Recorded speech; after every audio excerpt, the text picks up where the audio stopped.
Enough is enough. We got some ball to talk about, man. We have some football to talk about. Super excited for today's stream, man. It's my first live film breakdown. We got the all 22. It's all loaded up. The NFL didn't waste any time. They gave it to us, so it's only right we dive into it, man. But what's up, everybody? Y'all know my name is Marquise Cheney. I'm just here to talk a little football, man. We were just here yesterday talking about these Falcons. We all know what happened, man. The Falcons beat the Panthers 38-20. It was a pretty good win. Pretty good win, man. The offense looked balanced. Offensive line looked good. Zach Robinson seemed like he was in a good flow, right? It seemed like he's been in his bag the past 2 weeks. So that's one of the takeaways on the offensive side. And then defensively, hey, for 2 games in a row, really a common theme throughout the season. In the second half, the Falcons defense only limited a couple of points. We haven't allowed a touchdown in the second half the past 2 games. So there's some positives, there's some negatives. We're going to look at all that. Like I said, we got the all 22 here. So we're going to watch it, man. And, just let y'all know, man, I'm no expert, right? I'm just like you all. I'm just an observer of this game. Like I said, we got all 22, so we can see everything. And I mean, what you see is what you see. And I think one thing we did not see yesterday, one thing we have not seen this season is the Falcons stop the run. So that's really my main focus of today's stream, y'all. I just want to watch, see what is going on. Like, why aren't we getting any penetration? Why aren't we getting off blocks? Why aren't the linebackers able to fill these holes? Like, what's going on? So without further ado, man, let's kind of skim around. Like I said, it's my first time doing this live. So hopefully the NFL doesn't kick me off. Because y'all know on my channel, we get kicked off, we get put on hold. We all types of things happen because I'm all about getting the content to the people. So like I said, it'll be interesting to see how long we can go. So we're probably gonna skip over some of the unnecessary plays. Like no one wants to see the dynamic kickoff from 3 different angles. So we'll skip through this. There's gonna be some drives that we may skim through. But this looks like it's the first play. Looks like they're on the 35, which actually may be the second play. Let's look. All right, so this is the first play. So off top, one thing I've been talking about with this defense, man, is that the safeties have been too high, in my opinion. That's something you can see on the TV broadcast. You can see on the all 22. You can see it when you're present.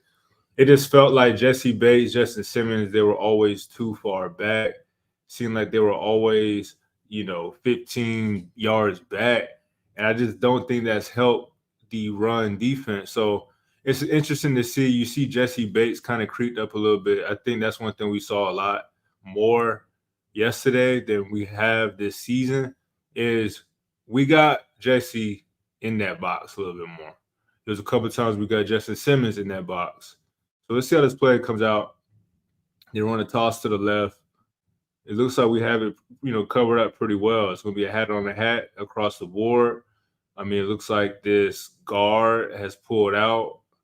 Let's see.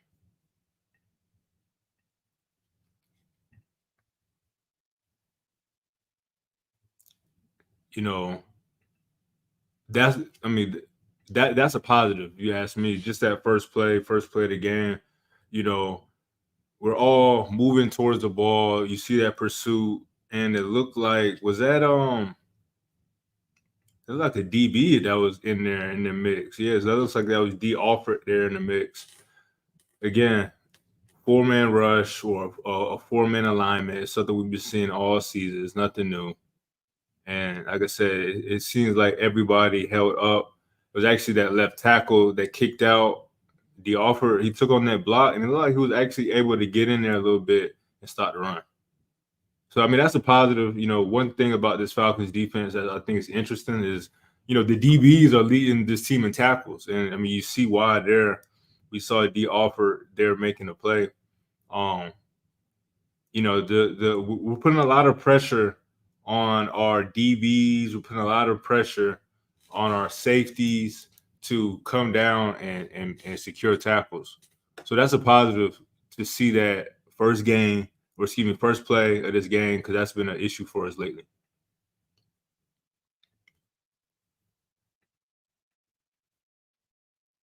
Try to get this other angle. So again, I mean, this has been Jimmy Lake's go-to alignment right here, first and second down. You know, Judon's been out there damn near every snap, it feels like, but he's definitely out there on early downs to set the tone, set the edge, and we see him here on second down, lined up over a tight end, a rookie tight end at that. And this looks like a false start, so we'll get through this.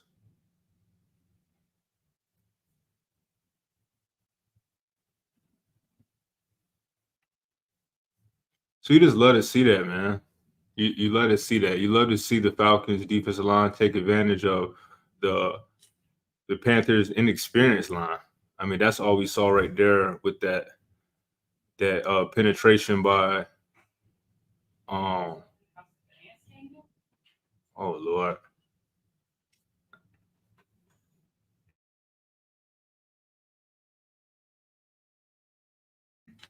It's funny how every time I seem to go live, a girl walks in with something going on. Um, but it's checked back in. So this had to be third down. We're in a good position. That's something I think is interesting is that we blitz a lot on third down. There's no secret in that. And it looks like here we brought in D. Alford late. This may have even been Richie Gray, if I remember the broadcast. Yeah, so that looks like Richie Grant right there on the top of the screen. You know, so we have Caden Ellis right there above the center. It's been interesting to see if he comes or if he drops, but we know we end up bringing that safety off the edge. And so far, I mean, I like this type of aggression. I still just don't love how deep the safeties are on this play, you know. But let's see how it plays out.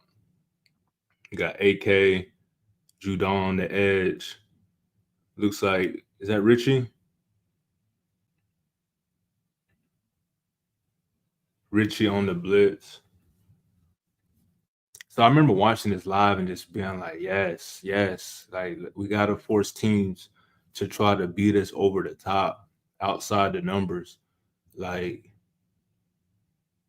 to me, we bring pressure like that and force passes outside the numbers. I like our chances. We saw towards the end of the game, Clark Phillips got an interception like that way. So I just remember watching this live and just being really excited about that 3 and out, because you saw a little bit of a little bit of the things we've been struggling with. It seemed like we had built some momentum, we had corrected it, and again, that's what I love to see here.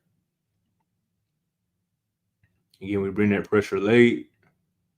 Looks like Caden Bells.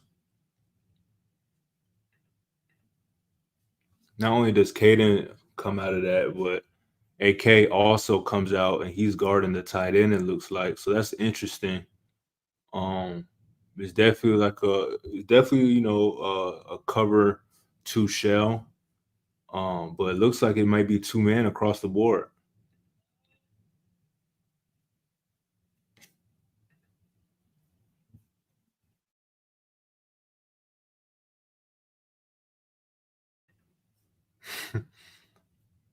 But yeah, like I said, this is what I love to see from this Falcons defense. Hopefully, this is something we can build on. I think this type of alignment, this type of defense, it's going to put us in good spots. It's third and long. You don't just sit there and rush forward and allow a 7-yard carry or a 7-yard catch and ask your DBs to make a tackle. No, you man up across the board. Looks like everyone's aligned and man. Justin Simmons didn't let anything get behind him, and it looked like it was almost more of a cover one, because either Jesse Bates is really biting in the middle of this field to help out the offer, or Um, there's just a miscommunication because we definitely allowed that one-on-one outside. But like I said, that's what I love to see. That's a great play if you ask me. Defensively, great call and great execution. That's just good to see.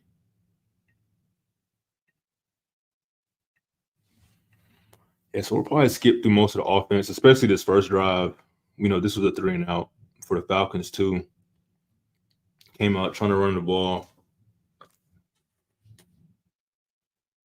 That was definitely an off throw. I remember watching that live, questioning that decision.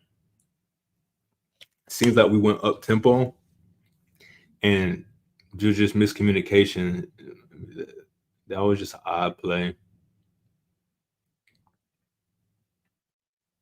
And again, just coming out, you know, you're gonna have drives like this offensively, but you would still like us to, just work underneath, just take what the defense was going to give us.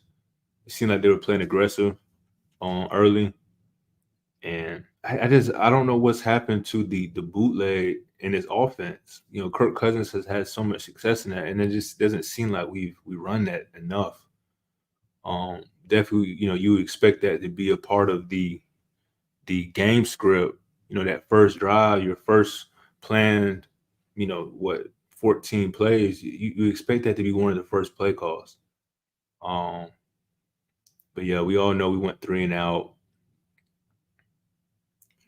So it'll be interesting again to see how the defense responds now. The second drive, looking at this alignment, I mean, we're in a good position to stop the run here. If you ask me, I think we could definitely be vulnerable right here on the bottom of the screen. That looks like Mike Hughes on any type of like out route, anything quick. Um, but again, just looking at how we're lining up so far, the first two possessions, it feels a lot more aggressive, uh, a lot less passive. So, like I said, it'll be interesting to see how this drive plays out.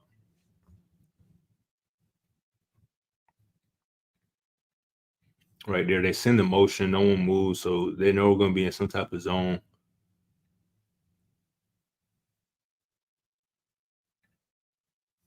Like I said, they knew right then and there we are going to be in some type of zone. Jesse dropped, Mike Bells.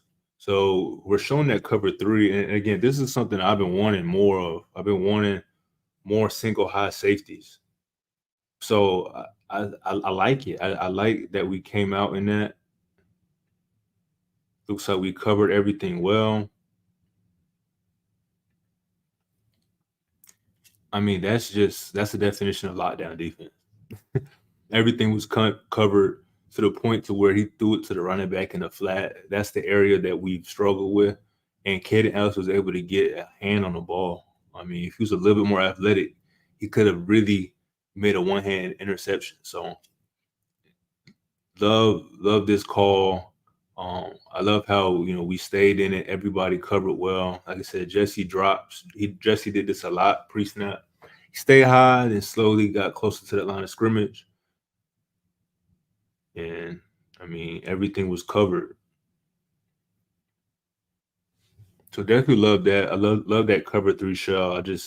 I think that puts us in the best position to win. That cover three, cover one, we need to run a little bit more man, be a little bit more aggressive, and just trust in our personnel. I think we have the players. We have enough players to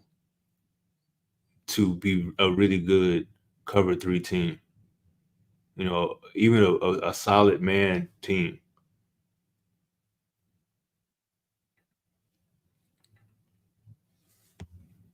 Yeah, so again, another pre-snap, easy read for the quarterback.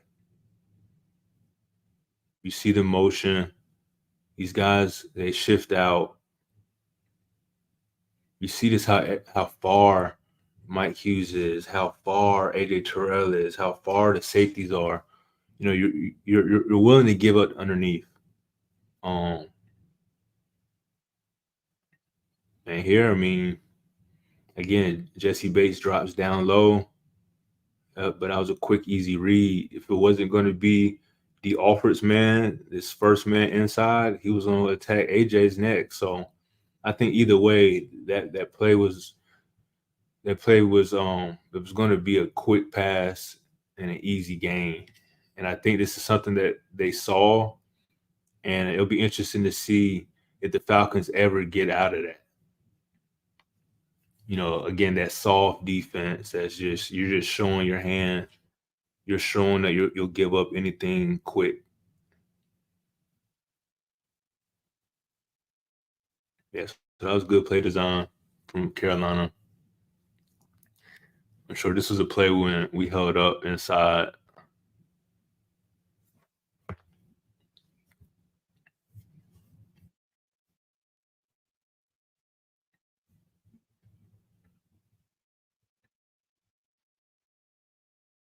And again, I mean, I thought about this a lot, but just seeing it on this play, it looks like Jesse's going to creep down, or maybe even Justin. It just seems like we had to commit more bodies inside this little 7-yard box right here, just to help on the run. So goes out there, forces the false start essentially.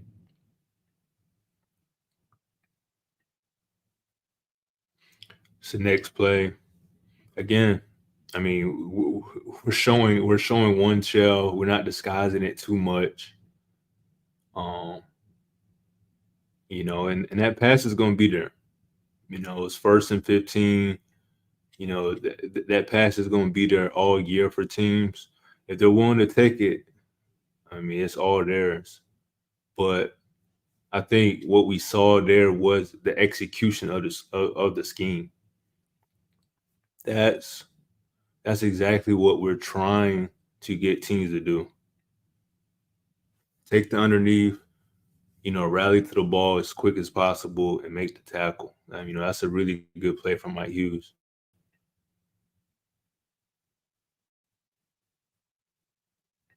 Yeah, so this play, this is the definition of not getting pressure.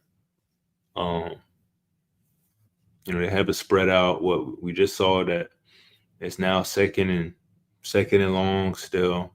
They spread us out, and we put a body on a body, but we kind of show our hand because there's no one right in front of um, this inline slot. It looks like a slot, and there's no one here on the running back. So, it's most likely going to be some type of zone, and it's going to be a 4-man rush.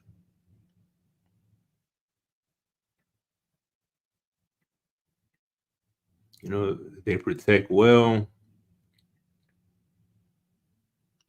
Our defense covers well. This is why a lot of people are saying go get a pass rusher because I mean there should have been a little bit more pressure by now, but good coverage. Took away his first read, he pump fakes, gets outside the pocket, and I don't care how good of a DB you are, it's hard to cover that long, with all this field to work with. It's just a good throw and a good catch by Deontay Johnson. And we just see it here. It's real easy to see. It's going to be a 4-man rush, wide alignment. Um, Out of the 4 guys out there, there's no one that scares me. Zoe don't scare anybody in the NFL. You got a rookie out there in Rook.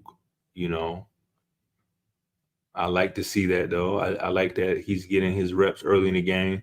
Take on ground, and then Williams. No one's worried about this pass rush at all.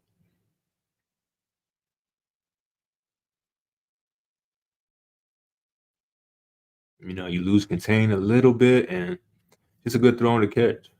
It's a good throw on the catch. So that was a back-breaking play right there. Real low key like because, like I said, we should have got that cover sack.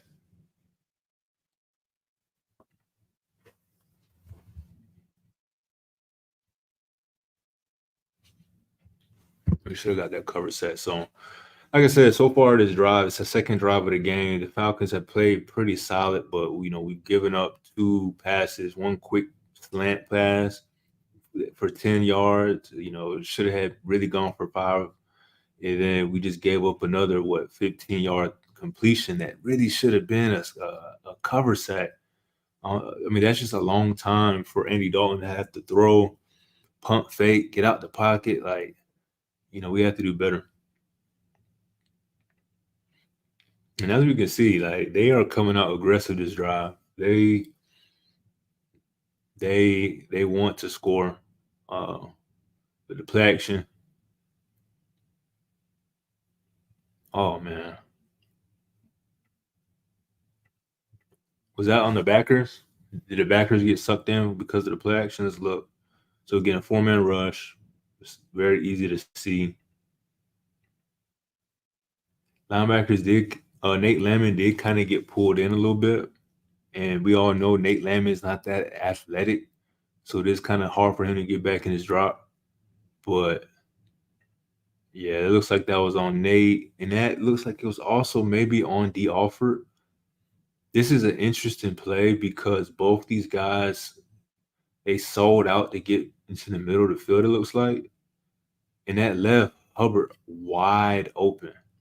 So, I mean, something's not right about this play. Something's not right about that.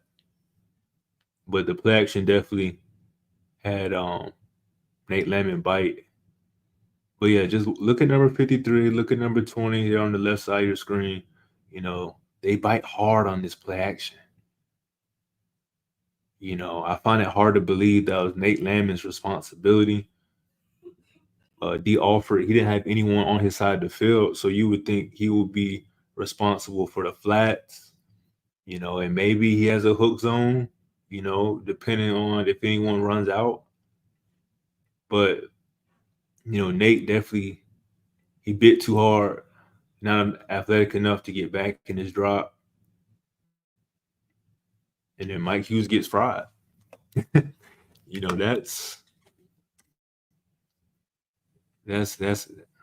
not good. That's not good.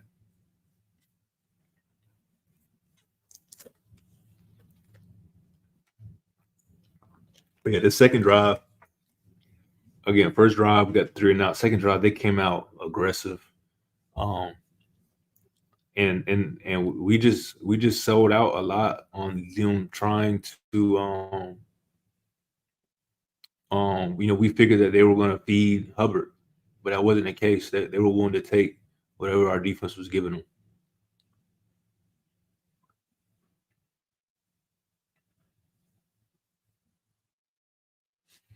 So this is what I'm talking about again. We should see it from the other angle, but come on now, they got 2 tight ends out there. They have an extra offensive lineman out there. Why isn't Justin Simmons right next to Nate Landman?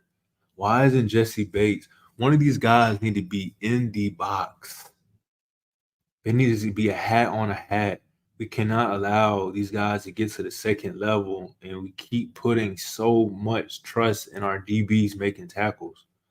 Now, this wasn't a big play, but this gave them confidence to keep this in their bag, and they brought this out and they used it on us heavy in the second, third quarter. And like I said, Jimmy Lake or the DB's coach, whoever, they're having the safeties creep up into the box. But to me, it's taking too long.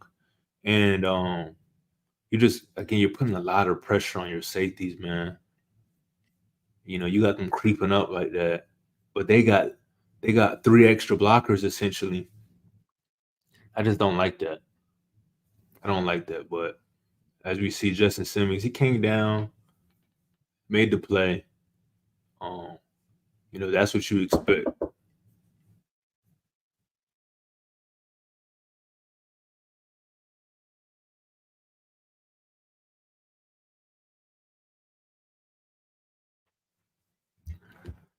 Talk about that. Like I said, whenever I go live, my girl, she needs everything.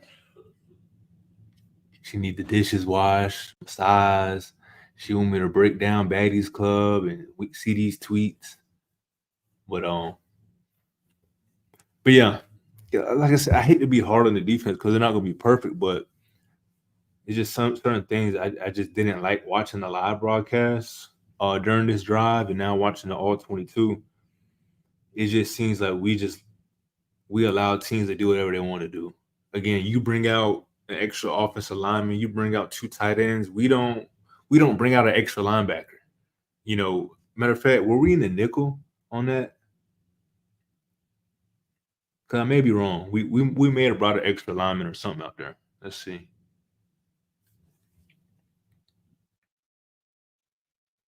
Yeah, so we did bring an extra lineman out there. This is our base 3-4. So now we got Rook out there. It looks like with Graham, and who is that? Is that Goldman? So we we did try to match up on this play a little bit. I still would have just gotten one of these safeties a little deeper. And I'm not just saying in this play in particular, but that's just something to keep in mind throughout this game. Um, and I think that's a big reason why we haven't been able to stop the run this season. But for the most part, that was a good play. We matched up well. We were in that base defense. Again, we're still here in this base defense. They have two tight ends. They have options on this play. The real balance of the formation. Obviously this right side is the strong side, but still they're on the right hash. So they have a lot of space to this left side to attack. And that's something I would think they would do. So let's see what happens. Okay, so they they motion to the left side. So that's why I said it's a balanced formation, especially in today's NFL, where the guy lines up 95% of the time in today's NFL, they don't end up there. These guys are going in motion, they're blocking, um, they're getting sent in motion to block now, but this is a good play design. Um, I like this from now. Um, but the Falcons were all over it. I mean, again, everything was screaming, "We're going this way. We're going this way." They send a lot of direction, everything in this direction, fake it, and I mean, to me, that's what you want from your defense. When we talk about pressures, we talk about sacks. Sometimes it's not always sacks, but getting these quick throws, disrupting it. They had numbers. We see Grady coming through. He beats his one-on-one. AK's unblocked. He forces the quick throw, and you get good things. You get good things. So definitely love that. Absolutely love that. This was the play where Jesse got the interception, but they call offsides on Judon. Um, I'm sure Dalton knew he had a free play, but man, see, that was definitely the workings of just good defense. The play before we got pressure, we're in his face. We're making it difficult. So now this next play, you got Judon coming off the edge. Now it's again. Now he's patting the ball. Now he doesn't know what to do, and you had that errant throw. So I think there were some positives now that I look at the all 22. Um, and there may be something to build on. But I'm curious of what happens because it seems like we didn't take advantage of this momentum. Um, see Wallace in the chat. What's good, Wallace? He'll be back again today, man, to actually look at the tape. We got 3 Dirty up in here. We got 3D. We got Wallace. So yeah, man, we just looking at the first two drives. The first drive, both teams got a 3-and-out. Second drive, now the Panthers are starting to move a little bit. I think it's just good execution so far on both sides. The defense is making plays, we're matching up well, but I mean, the biggest thing that's hurting us right now, at least on the Panthers' second drive, is the fact that we can't get consistent pressure with 4. Um, but yeah, again, this play comes back because of the offsides. This actually ends up being a really big penalty because I think this one might hurt us. Also, that one wasn't too bad. It doesn't look like.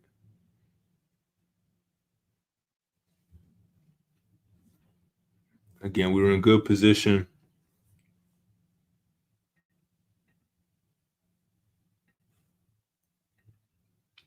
I mean, again, that's the scheme. That's what everyone's been talking about. Bend but don't break.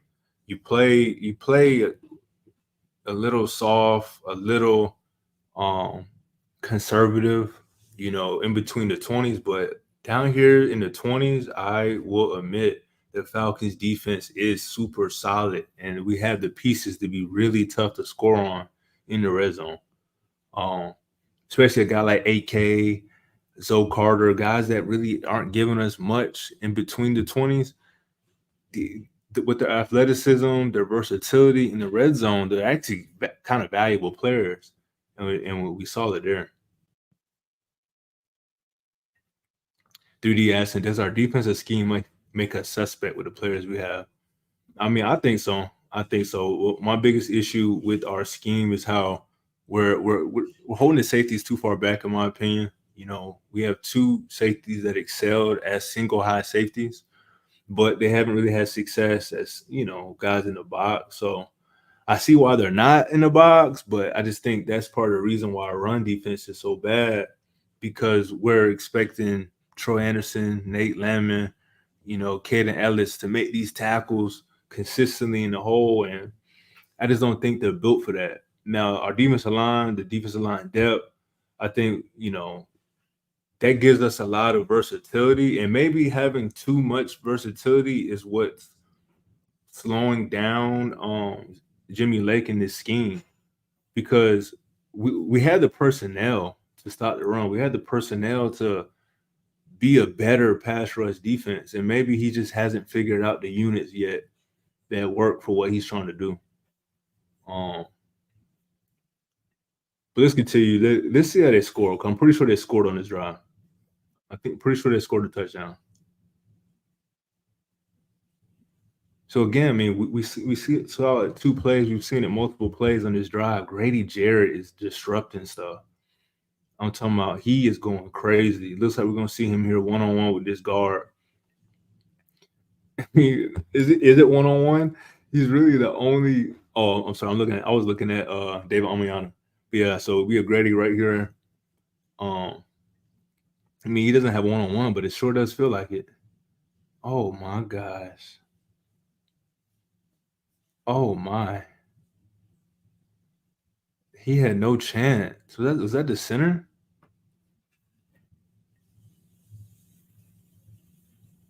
Was that the center? The center had no chance. They could have easily called holding on this play too.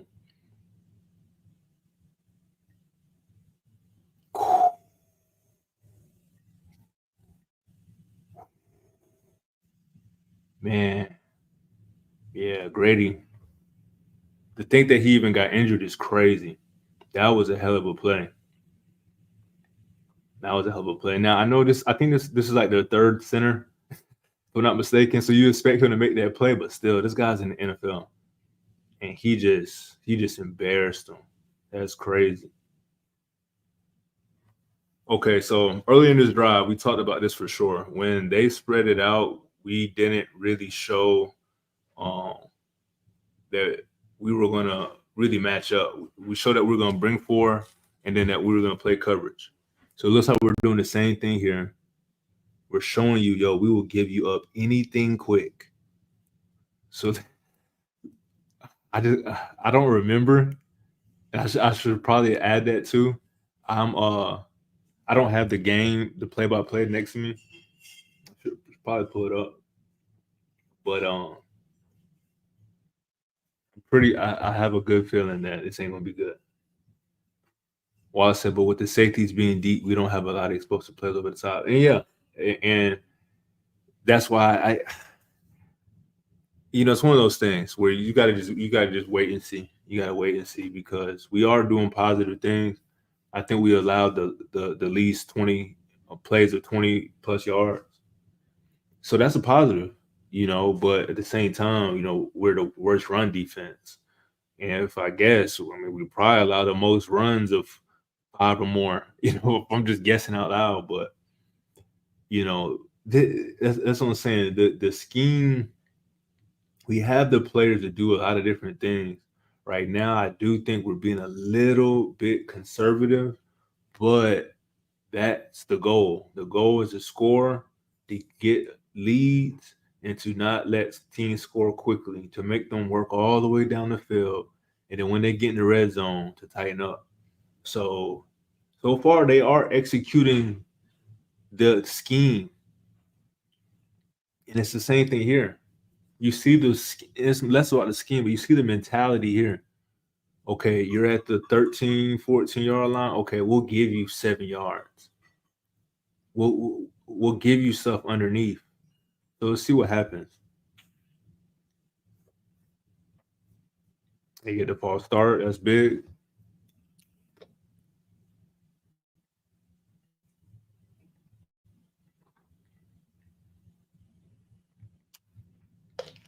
That's huge. That's huge. And it's starting to come back to me. I hope we did not give up a touchdown after no damn false start. But again, but that's what I would say about this adjustment. So now I might disagree with this. Again, I don't know what happens next, but you just came out and you showed that you're not going to give up nothing. You're going to give up, or you're not going to give up anything over your head. You're going to give up the short routes. Now you come out and now you're trying to disguise what you're doing. So let's see, even though we already know the Falcons' defensive mentality. So let's see. Everyone dropped out. Second down, we gave up 10 yards.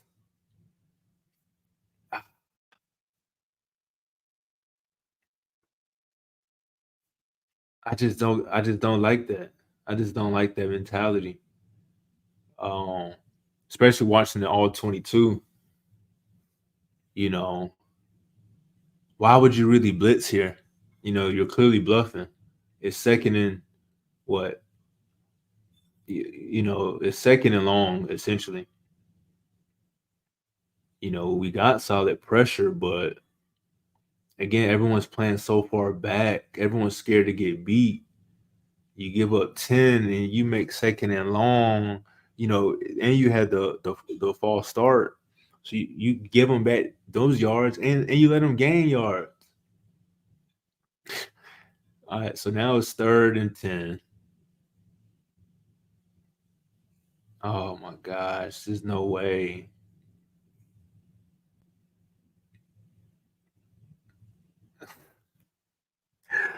There's no way. We got AJ one-on-one on an island on 3rd and 10. He's out there by himself. Why?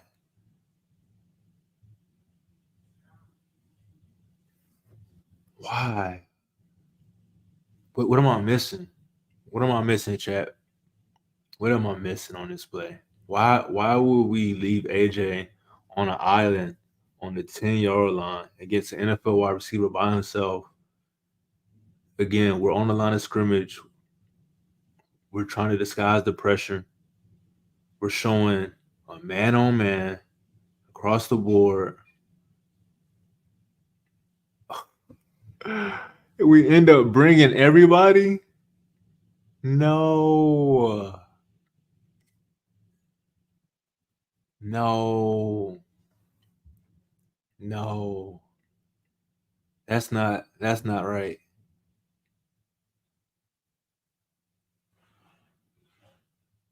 That's not right, man. That's not right.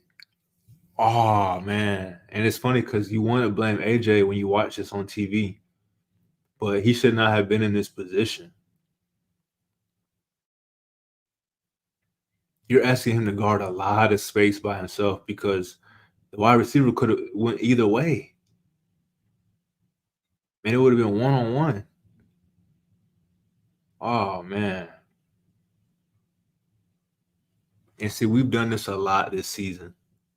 We play this bend but don't break defense. Everyone keeps talking about bend but don't break, bend but don't break. Yes, that is a scheme. It's the same thing we saw from Arthur Smith, from Dan Quinn. But I don't remember Dan Quinn letting the teams get all the way to the red zone and then he blitz and leaves the middle vulnerable so much. We saw this the Saints game. We saw this against Tampa. We just we just leave our corners on islands in critical situations. It's bizarre. It's bizarre. I mean, AJ's a good corner. You pay him all that money, but if you're going to let him be one on one, he needs to be up and press. He needs to. If he's going to get beat, he need to get beat. But you, what corner is going to be able to guard that route? That's extreme, and that's what I was saying earlier. We're putting so much pressure on our DBs. He's 8 yards back. All the wide receiver has to do is drive him and then break right there wherever he's at. Oh my Lord.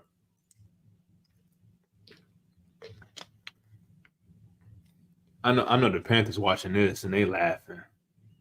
They're like, bruh, this is the NFL. This is the NFL. We really just and it's not like AJ Gardner, a rookie wide receiver. He ain't guarding Kelvin Benjamin. He ain't guarding some of these, Mac Hollins. No, Deontay Johnson gets busy, like, and you want to have him 1-on-1, third down. And what did he do? He ran him all the way up into his break and just made a decision. That probably was an option route. He had the option to go left or right. Mm-mm-mm. So again, when I talk about the scheme, yeah, that ain't good. 330 saying true, but we keep having third and short, so we don't get off the field and lose the time of possession. I'm just saying. Yeah, that's the thing. Again, we don't allow big plays, but we we don't allow big passes, but we allow big runs. And to me, a run of 5 yards, 6 yards on first, second down, that's a big run. So I agree. Like we're allowing too many, third and manageables, and it's making it hard for anyone to really excel. But on this play, I mean, we had them where we wanted them. 3rd and 10, third and long, and you bring the house. You play all this bend but don't break defense. And then on third down in the red zone, you let everyone go 1-on-1. You don't play no man the whole game, but you play man in the red zone. That's crazy. Well, I was saying that is on the coaching staff for that play with having AJ that far off the receiver. They're gonna play man coverage. That's what I'm saying. Like that's either on AJ, but that's what I was saying. It's mentality. I don't understand why you would be that far off. I'm not saying you got to be press man, but my God, like, get your hands on him, slow him down so the pressure can get home. But yeah, that was bad. I think there's no arguing that. Looks like they held it up pretty. Oh my gosh! And then to make it work, we dropped Amayada in the coverage.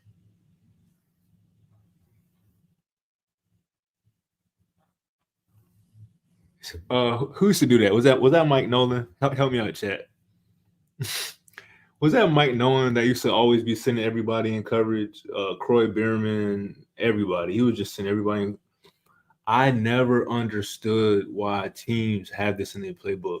It's almost like the NFL makes them call this play. Why is David Amayada dropping back in coverage in the red zone?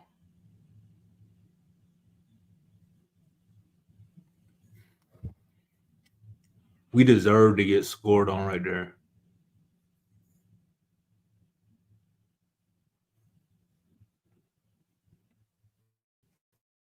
Like I said, we're probably gonna skip through the offense. At least we're gonna skim through it. I like what I'm seeing out of the offense, but and it's funny how I talked about this play. So the last drive, I said, "Yo, one of the first couple of plays has to be, that play action bootleg." And obviously, this wasn't much of a bootleg, but still that play action pass. that deep shot. Good protection. It looks like Drake's about to emerge to be open. So let's see who he hits. Mm, that was tough. Yeah, they definitely covered that one up pretty well, pretty late. I like that decision from Kurt. Don't force that. It's early in the game. You don't need that.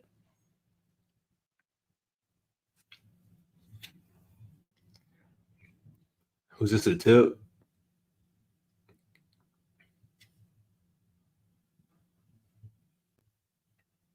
That was a good play for them. Well, I said, see, this is this dumb stuff that defensive corners call sometimes they don't make no sense and know is it going to work. Like I've never understood why. It's one thing to send the Croy Biermans and the Arnold Ebikettis and Zoe Carter's in coverage, but to send Dale Amayana in coverage on 3rd and 10, you bring all this pressure. Like if you really want to disguise something so badly, put Dorless in, put a Rook in, let some of these young guys drop back in coverage. If you just got to send somebody in coverage, like you're not fooling nobody. You know, they're just not athletic enough to really stop nothing. But yeah, that was just dumb. I don't care what nobody says. I had a conversation with JC last night about this scheme, defensive coordinator, and he thinks the players need to perform. I just don't like how you put AJ on the island like that and expect him to make a play on 3rd down. And then I don't like how you drop in David Omayata in coverage, man. That's just unnecessary. And while sitting on top of that, the pressure they get the quarterback. That's what I'm saying. Like that was a routine throw.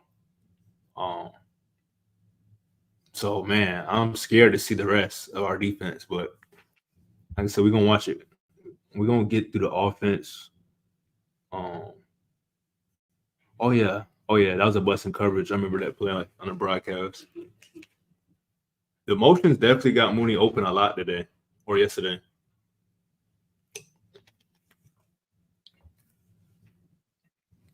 But that's all I was saying on the first drive. 'Cause I think that was 3rd down. That was a crucial conversion.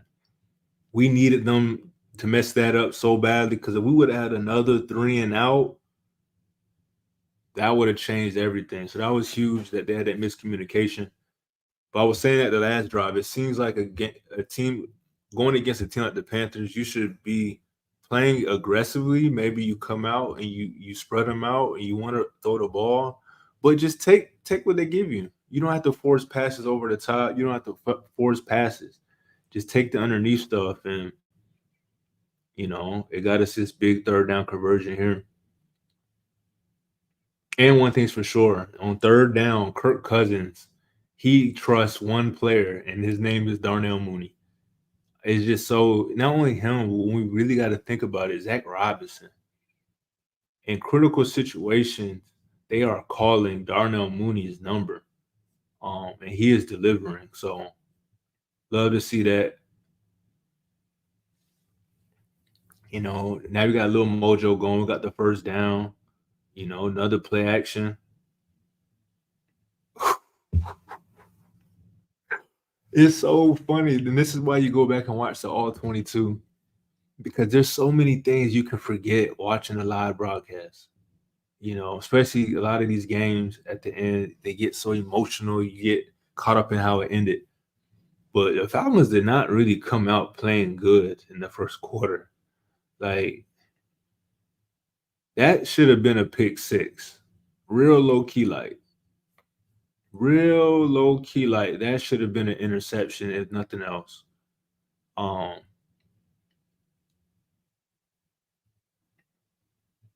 I mean, he's all over that. Now, weird. I'm not saying that, you know, I'm not, it is what it is. He drops it, but I'm just saying, Carolina, they came out and they brought it to us. They definitely, and we expected it. We didn't expect them to roll over, but with them to be so injured and banged up, man.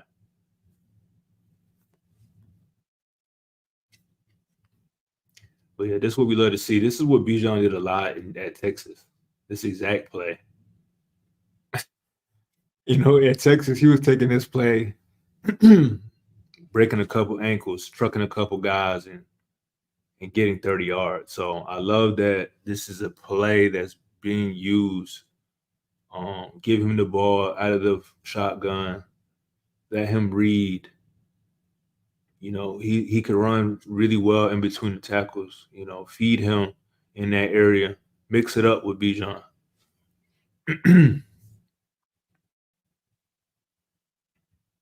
Again, it's third and short. Who gets the target? I'm telling you, like I've been saying it all summer. I broke down Mooney's film throughout the summer, but like he was extremely underrated. Said it all season. Darnell Mooney is wide receiver number one. On third downs, they're calling his number. On third downs, he's getting separation. On third downs, he's drawing pass interferences. Like we've seen it 6 games in now. Guys just cannot guard him.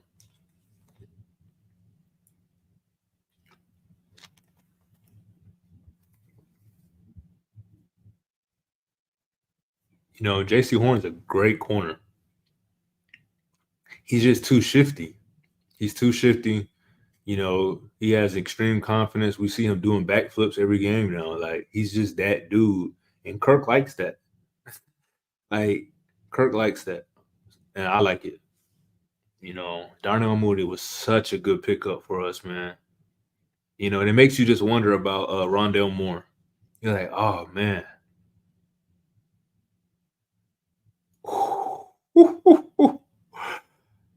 Oh my gosh. What a block. Oh, he got 2 guys. What a block. So one thing's for sure, I think Algier runs this stretch a little bit better than Bijan. Man.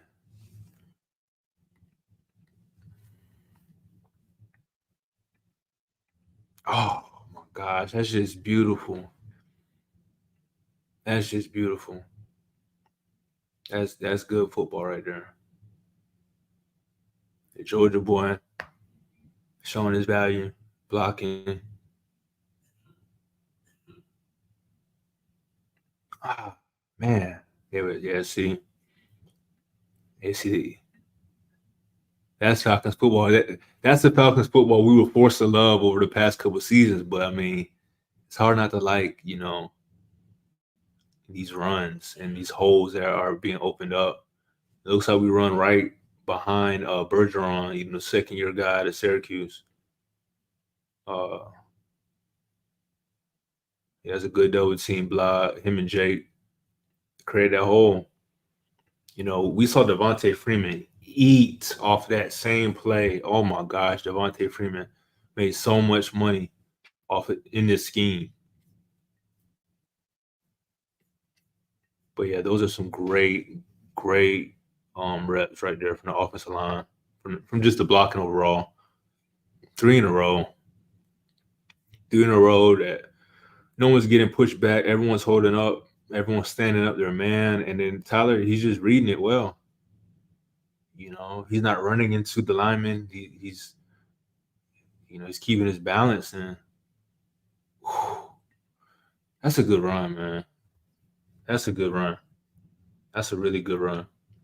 Well, the last 3 runs were really just good plays for us. 4 straight carries to Algier, still falls forward. You love to see it. If I'm the coach right now, okay, you did enough. Bijan time. You did enough. So let's see what happens. It's definitely Bijan time. He should be fresh.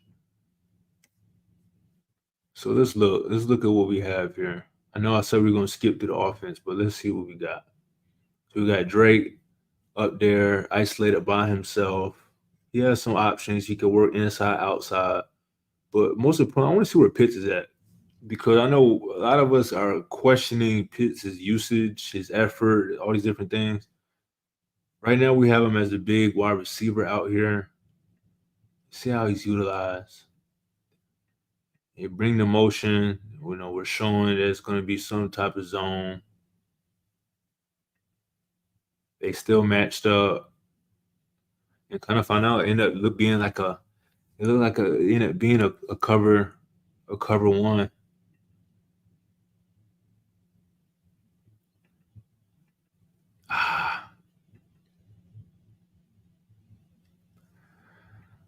I'm focusing on Pitts here, trying to see what they were trying to do. Looks like he ends up running a post. I hate this route because he's running right towards the safety. Um, but it looks like the play was designed for him to take the safety out of the play, create a one-on-one matchup on this right-hand side. Yeah, so it looks like Drake and Pitts ran, you know, these inside routes. If they weren't covering it, if these two middle linebackers weren't there, he would have been firing into one of these guys. The only read was something outside. That was the only read. So Mooney should have been the only target. And I remember watching this live when he threw it. I was like, Mooney's not open. And now that I'm seeing it, Mooney it was not open. So I wonder what would have happened if this pass wasn't tipped. JC Horn was on top of this. Again, offensive line held up well. Jake's getting pushed back, but still did his job. Mm. So it should be what? I won't even guess. That's a big time catch.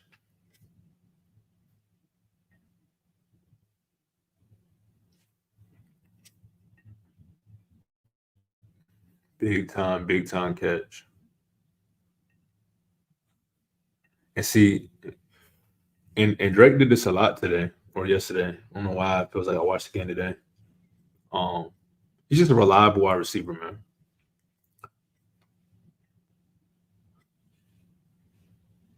Wallace said, I think our offense is going to be what the defense is going to give us, and they're not going to be able to take both our running game and passing game away. Yeah, that's definitely the the best way to go about it. Pick your poison type of offense. But I still feel like we got to be aggressive. We got to come out. We got to be aggressive. We have to figure out what our strength is in the matchup and attack that. Be the aggressor. And if that doesn't work, then we have options. But like I said, Carolina, they came out. They really dictated this game. Kirk Daniel threw 2 interceptions on his drive alone. You know, you know, the running game doesn't get going there. They don't figure that out. It's a different game. It's a different game. But still, I think this was a solid drive so far as we see Drake make this big catch over the middle. I think that gave us the first down, if I'm not mistaken. And it just put us in position where it's like, okay, you got to punch it in now. Bijan's fresh. Get this man to rock in space and score still standing up. So you love to see this again. This left side has been a strength for us. Over the past couple of years, we've ran to the right and we've had success. But with the addition of Bergeron, you had to give credit to Terry Fontenot. That was a really good pick. He's solidifying his side next to another solid lineman, and it makes it to where you could put any center in there because you're surrounded by two really good guards, two solid tackles. All you have to do is get up to your man, and again, you get Bijan on that type of space, get to the second level, they're gonna be tough to beat.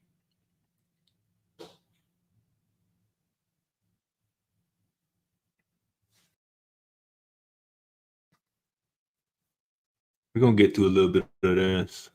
That was a funky play. Let's see how we aligned on that play. I liked how crowded that area was. I don't know if Nate Landman got banged up, but I do remember noticing Bertrand in there early. I was like, huh. But yeah, you like to see this, guys in position, right on top of the ball. Here again, we're seeing the linebackers. They're at the line of scrimmage. They're confusing things. Looks like you have um, Kevin King right there in the middle. He's responsible for looks like the middle and the running back. The running back bails out. Oh man, what type of coverage was that? Am I tripping? What type of?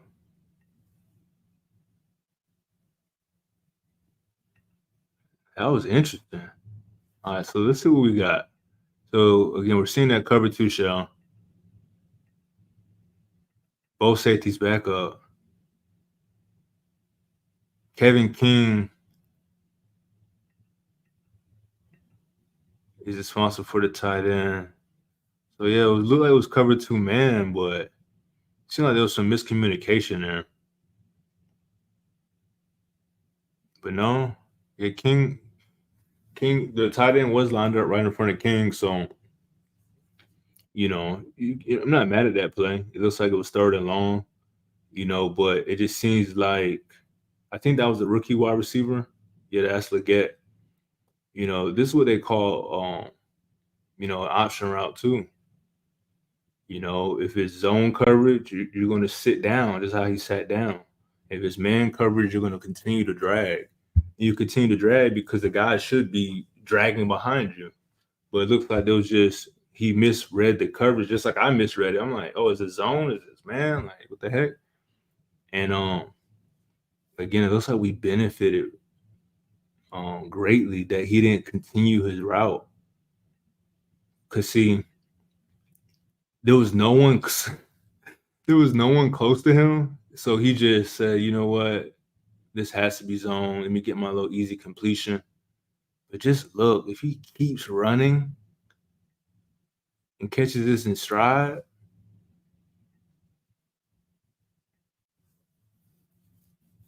that's not good. But still, in that position, you love that we got downhill, we made the tackle. Mike Hughes has been a really good tackler. All our DBs, honestly, they've all tackled pretty well considering the circumstances. So that's a great tackle. But either way, I think this was our best tackling game for sure. I don't know what was up with Avery Williams today. He normally doesn't ever return these punts, and now all of a sudden he's returning the ones he shouldn't.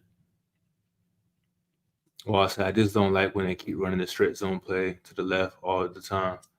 Yeah, they definitely like it over there. I wonder if that's just how the games happen sometimes. But definitely when they're on that right hash, they like running that stretch to the left. And right now they're on the right hash. And they play action to it. So this play, I remember watching this live. I'm thinking, why don't we run? Why can't Pitts get these type of receptions in our offense? This seems like a no-brainer for Kurt and a no-brainer for Pitts. This just seems like that would be extremely hard to stop underneath the center. He's lined up as a tight end. You again, like Wallace said, we have a tendency of running to the left when we're on this right hash. So you come out in this formation, you keep sending motions, showing that you're gonna run, fake it to the left, Kyle chips, and get the heck out of there. You're so athletic that you know hey, I'll dump it off to you in space and let you gear up. He break that tackle, he gonna be looking like Julio. So I just remember watching that live, thinking George Kittle. Well, just one player in particular, George Kittle gets this play call at least like 3 times a game. Why can't Pitts get this same play call? Why do they make it seem like he's not a tight end? And Like, is he that bad at chipping that they don't think he can execute this play consistently? But to me, that's a good play. That's a good way to start the drive. Again, you go right back to it. Dang, what happened there? Kyle Pitts held up his block. Oh my gosh. So we were in the same play?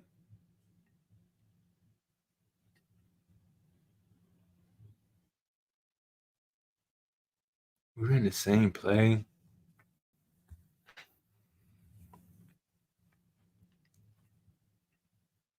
It's funny. I said I was gonna skip to the offense, but the offense is so interesting. Oh, that was such a big play. Such a big play. Got Kyle in motion. That goes what was saying. You running that stretch to the left. This time on the left hash. That's this time it's the weak side of the offense, weak side of the formation. Kind of force it over there. All right, let me get back to the defense. Oh my gosh, this was the worst play call. I mean, this was the worst officiative call I've probably ever seen. How this was a fumble is ridiculous. If that's a fumble, there should be a lot more fumbles because this happens. It seems like once a game, and they always call it down, or if anything, they'll call it incomplete. But they had the audacity to call this a fumble.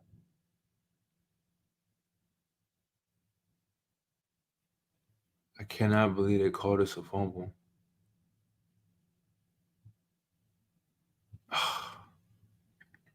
And granted, it was close, but it seems like they've always leaned on the idea that the ground can't cause a fumble. So the player hit it or whatever, but what really forced the ball to leave his hands was the ground, the impact to the ground. And the rest completely ignored that for some reason. That was just so odd that they really called that a fumble.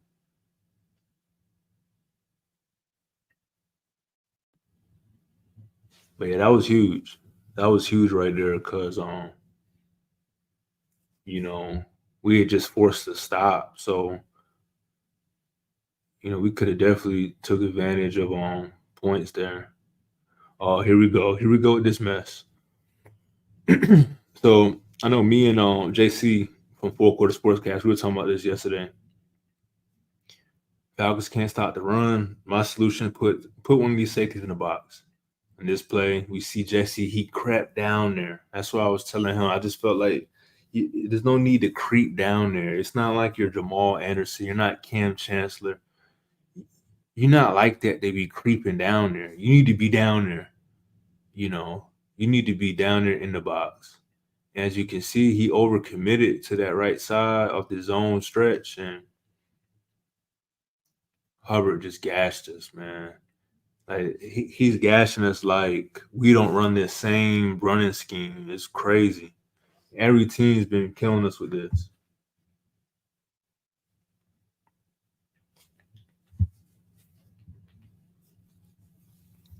Every team's been killing us with this, man. I don't know what it is. Let me just look again from this angle. Oops. But one thing's for sure, Graham is getting a lot of run. And I like Graham. I like Taquan Graham.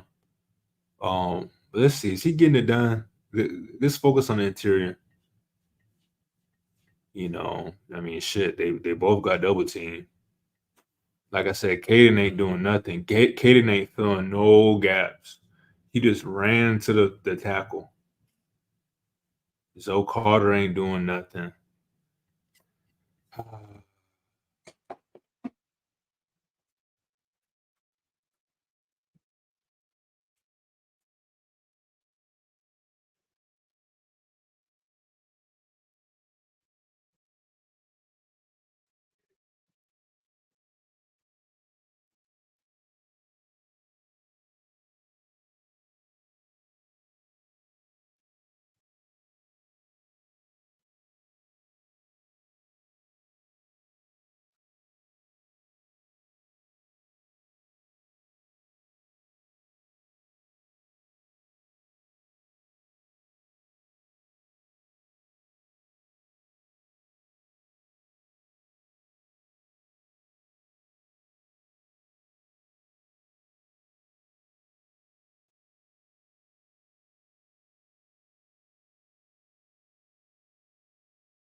Sorry about that, chat.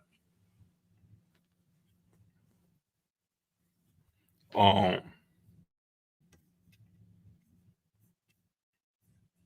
did I miss anything? Okay, bet. All right, so let's see what this defense talking about.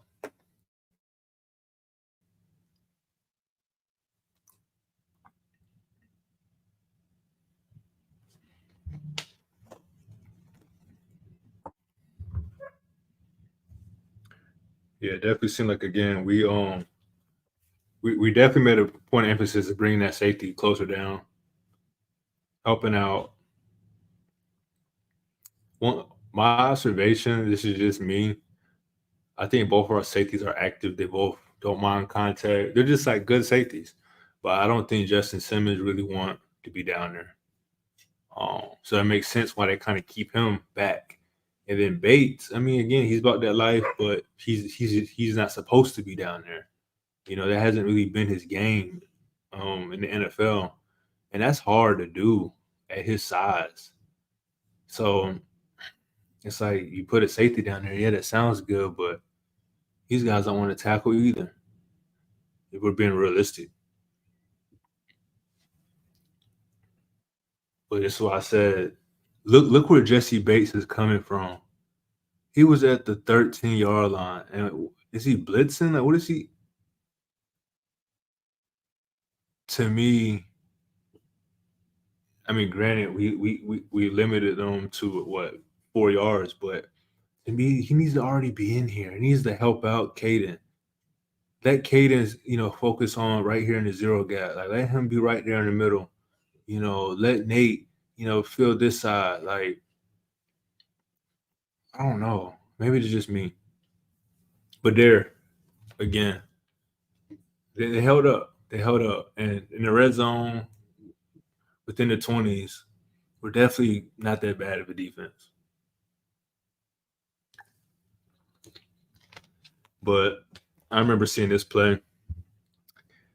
I remember they had brought Hubbard. They had brought one of the running backs behind it, to the backfield, try to dictate coverage. Once they realized it was going to be one on one with a linebacker, I knew it wasn't good for us.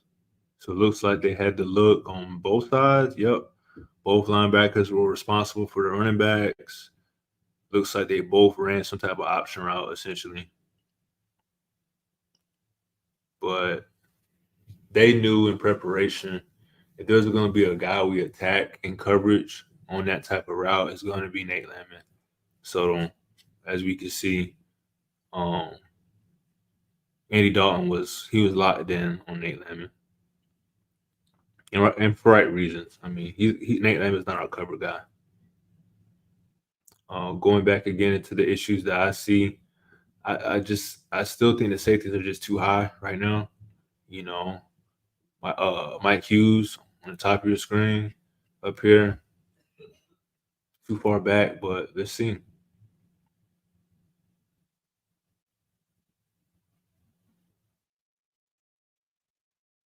Yeah, so I know a lot of people that were wondering. They were like, "This, Kaden Ellis, oh my God, excuse me, Nate Lemon, he finished yesterday's game with like a 93 PFF grade, and a big reason why is because he forced two fumbles. PFF that goes into their calculations. As we saw, Nate Lemon just got torched in coverage the play before, but he hustles this next play, gets to the sideline, he's part of the game tackle, and he forces his fumble. And to me, he's a clear upgrade over Troy Anderson. Still, even with his coverage ability, I still like him on the field more than I like Troy Anderson right now. Excuse me.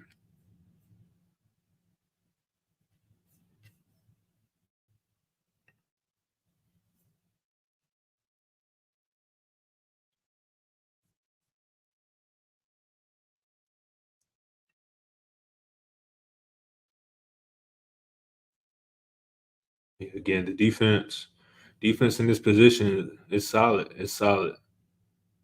You know,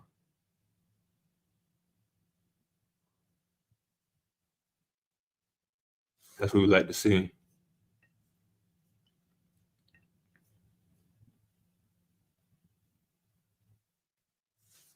looks like a man on a man. You got safety help. You got a linebacker in the middle.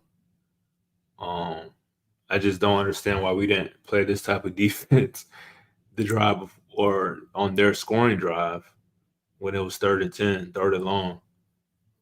But I definitely like how we're aligned. Instead of having the linebacker right there in the middle, now it looks like we have him on, the right side of the Panthers formation. And, you know, it's just confusing. You don't know what they're going to do with Caden. He has some pass rush ability. So to me, that's a good way to bluff it and drop back. Caden has the athleticism to drop back better than any linebacker, or excuse me, any edge guy we have. But he still presents the threat of a pass rush, especially if you've done your scouting report. So you're looking at this, you don't know what he's going to bring. I I really like how this defense was called, and it really almost resulted in a cover sack. So that's a really good defensive play call, if you ask me. Great design. That's a great way to use your personnel, man. Because again, I'm looking at Caden on the edge. I'm saying, huh. You're looking at that like, huh. But when he's in the middle, I mean, 9 times out of 10, he's going to be bailing out. He's going to be responsible for the middle. And if he does blitz, I mean, you trusting your lineman to be able to, hold him up. So I really like that. I hope we can continue to get that, and maybe that's something we'll see when Troy Anderson gets back. You'll have um, Troy Anderson there in the middle, and then Kaden Ellis can just continue to be that Swift Army knife and really kind of be the X factor for this defense on 3rd down.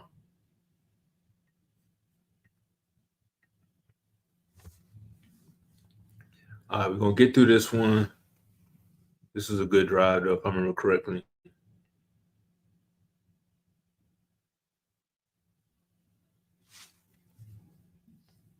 Yeah, I wanted to focus on the defense. I thought the offense was pretty good.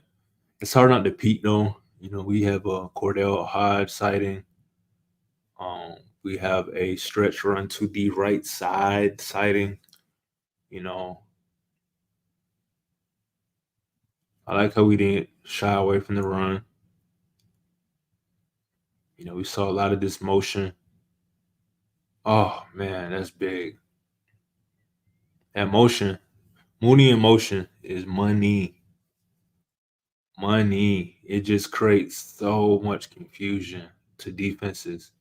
And I think a lot of it is because Zach Robinson, Kirk Cousins, they have shown that they are looking towards Mooney on passing plays. So it puts a lot of pressure on defenses um, when Mooney's eating, because now it's opening up things for Kyle. You see the confusion. Kirk, he sees it all the way. Good throw, good catch, good effort, man. We got to get this guy the ball in space.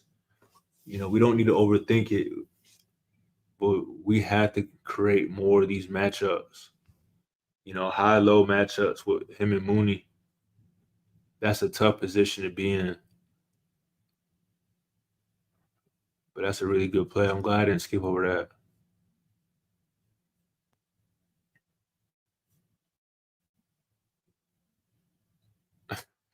There you go, Wallace. A run to the left, and it's a touchdown again. Bergeron, he showed his value. He showed his value. You see Charlie Warner out there. He's getting the hat on the head. It's just a good play. It's a good game. Oh, we got my mom watching. My mom said we missed you at the game yesterday. Definitely. Y'all had great seats. But no, that's awesome. Definitely felt y'all's presence, watching from home. Man, all the fans that went to Carolina for this game, you definitely were felt, you were heard. Like, it was dope seeing the red and black in the stands, and then just seeing all the tweets and stuff and all the pictures. Like, I mean, this felt like a really logical trip for a lot of Falcons fans. So I'm glad that we were coming off the 2 wins, so we could really, be excited for this trip. Because otherwise, we would have lost one of those two, or lost both. No one would have really cared to go to this game. So definitely glad you all had, a good time seeing the Falcons win. Um, I definitely got to make Tampa. It's only right for Tampa now. Got to make the Tampa away game.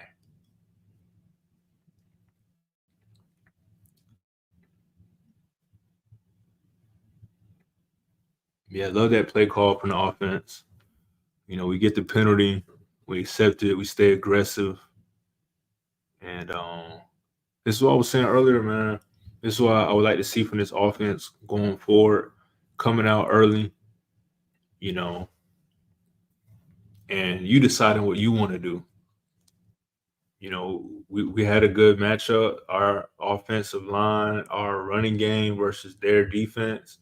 We had that advantage. So, I'm glad that, we didn't overthink it. We took advantage of the opportunity.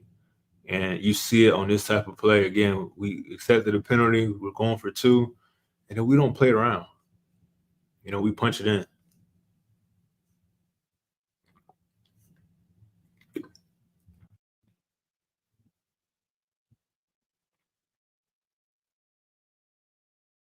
Yeah, that's a good play. All right, so let's see what the defense does, man. Um, had a big time drive, got seven. Let's see what we do. And again, I was just saying how Caden Ellis lined up as the edge on that third down play was super creative. It was something I would hope we would continue to do as the season goes on. That seemed like a good wrinkle. It seemed like it gave us a little edge. It gave us an advantage. And what do we do on the first play after that? We put Caden Ellis on the edge. So let's see. Definitely helped us contain that run. We got the big bodies in there. Now we're bringing Caden on the blitz.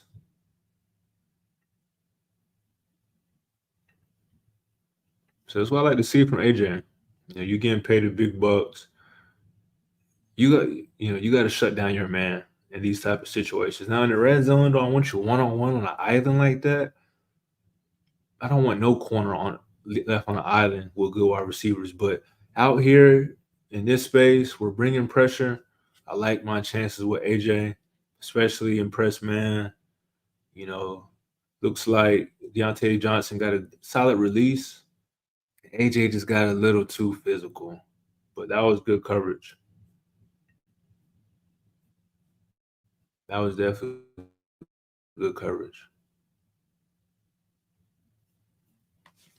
Just did a little too much.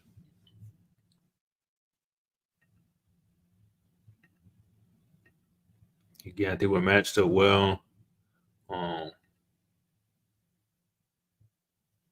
and Grady Jarrett. Wow,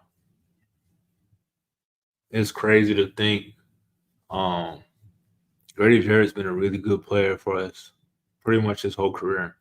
He's been a really good player since Clemson, and to just see him make these plays at year 10, coming off an injury, is crazy. I mean, granted, this offensive line is super weak, but these plays are just crazy. Like, look how quickly he beats his man.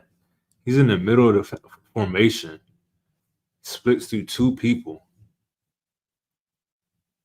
and makes the tackle 5 yards behind the line of scrimmage. Like, man, Grady's going to really go down as one of the better players to ever do it. Um, because again, he's working back from an injury. So these are some good reps.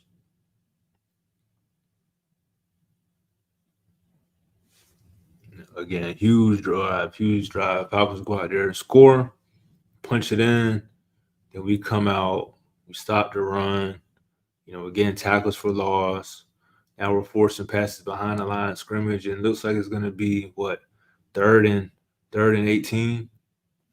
So this is a really impressive drive so far. This is what I like, about this team. It's like we're definitely having moments.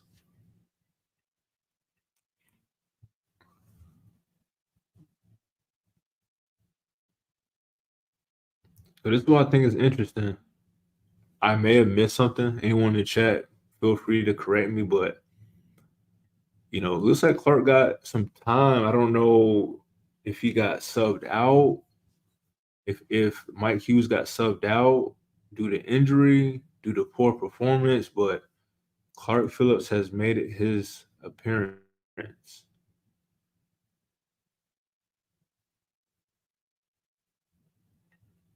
And third on 18, we get the stop. So one thing I think is interesting though, one tendency from Jimmy Lake, from Raheem Morris so far is we're gonna blitz some random player on third down.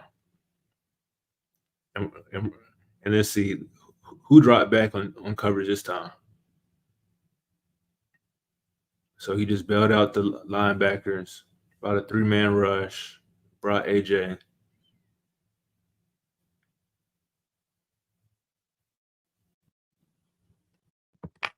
It's interesting. Not mad at it.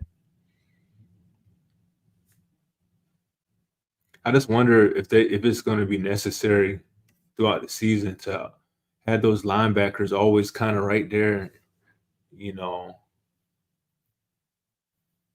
on third down. Because it seems like majority of the time we're bailing out. So that's interesting. We got to keep an eye on that.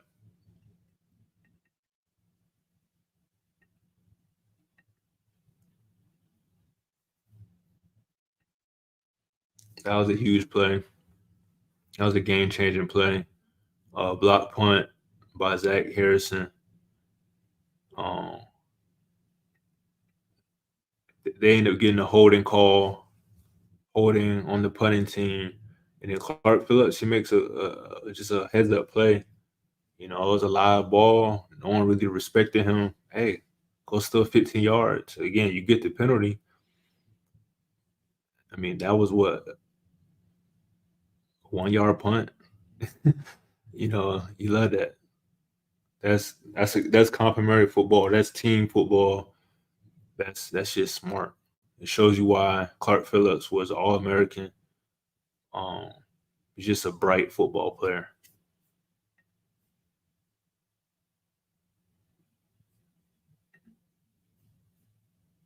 Yes, we're gonna probably get to some of this. You love that Drake London on the linebacker. That's easy money. This looks like an option route. But let's see. Yeah, Drake knew he was gonna eat him up the whole play.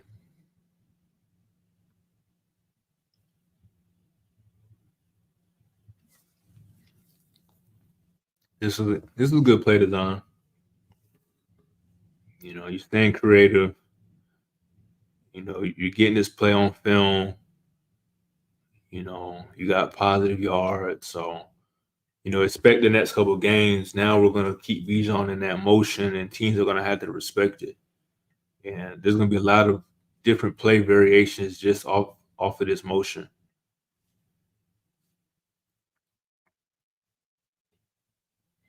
Especially just looking at how they respected it. You know, it was some type of zone, so you really got guys shifting. You know, trying to respect Bijan. They don't want him to get outside the numbers and the flats, and kind of find out, hey, he's running right back the way he just came from. So that was a great play design. Again, we're doing what we're supposed to do. They have an extremely weak defensive line, really banged up defensive line. They don't have Derek Brown. They don't have Clowney. This is the perfect time to get Tyler hot, get this running game going, and that's what we did. And it sets up opportunities like this. You know, the linebackers they have to key in on Tyler. They have to focus on that, and once they see it's not a run, Kirk's already throwing inside to Drake. So great execution, Great complimentary football. Again, you get the block punt, you turn that into 7 points. That's what we want. That's what we want. So again, Bimba don't break defense, give up underneath stuff. You know, Panthers might be fortunate that wasn't a pick. You know, ball bouncing up in the middle of the field.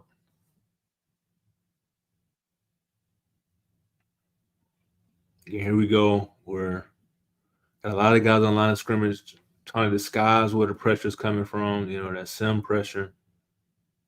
Looks like we brought damn near everybody, but they don't get home. No one does anything. You bring what? You brought, well, it looks like we end up bringing 4. So we didn't really bring extra. Yeah, we brought 4 because Bertrand was really on the running back.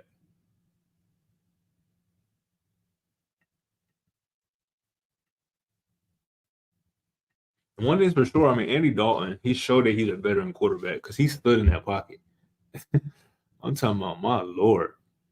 Like, he did not move. He really delivered this football. Mm,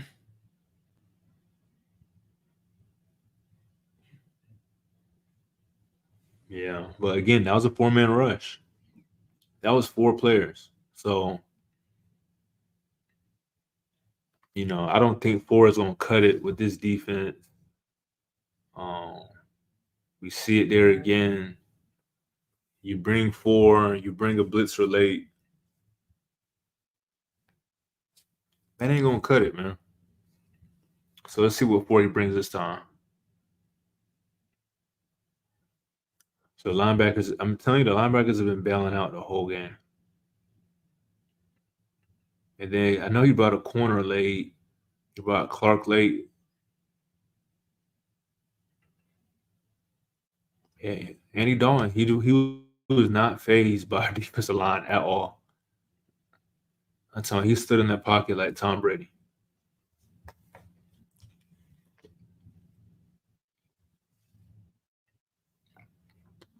Yeah, so this was like the 2-minute drill before the half.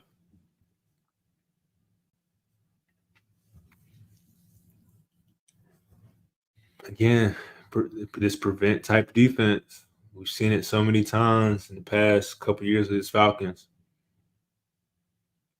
This was a cover 2.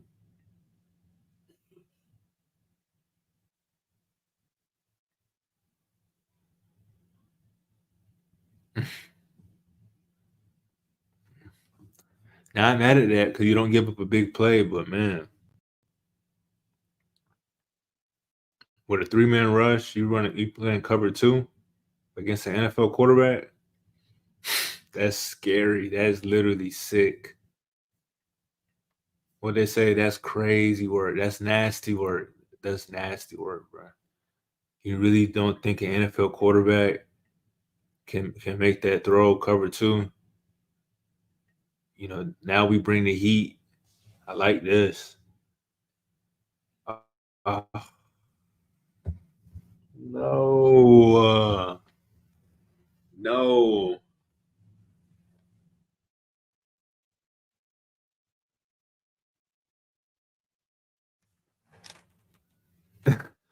That could have lost us the game. That one play. The one time we actually bring the backers. So we brought Caden. Ooh, we brought so much pressure from that right side. Coach said, F it. We brought 6 this time. We brought everybody.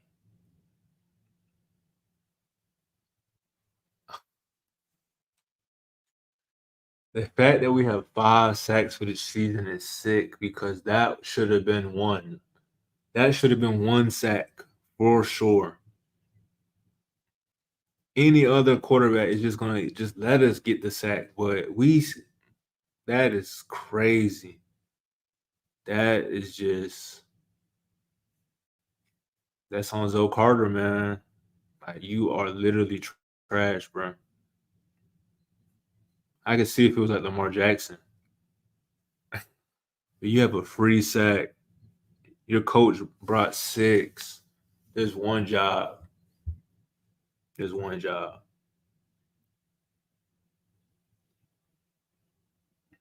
Again, I just don't like this defensive scheme. We talked about this the first scoring drive of the game. We did the same thing. It was 3rd and 10. We lined up this exact same way. The only difference was that, I mean, the Panthers in a different formation essentially. On the strong side of the formation, it was just one wide receiver, and he was isolated with a lot of space. Now, he's on the opposite side of the formation, and it's kind of tight. But still, on that play, we brought six, I want to say, on that same play. That's everybody in man, and we gave up the 12-yard touchdown. This play, we're on the 15. We give up the underneath.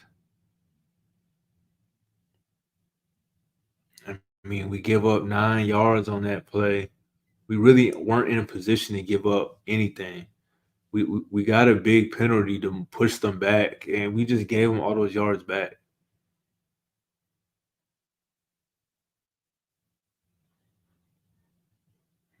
So I like the bend but don't break, but to me, like, I mean, you bend it.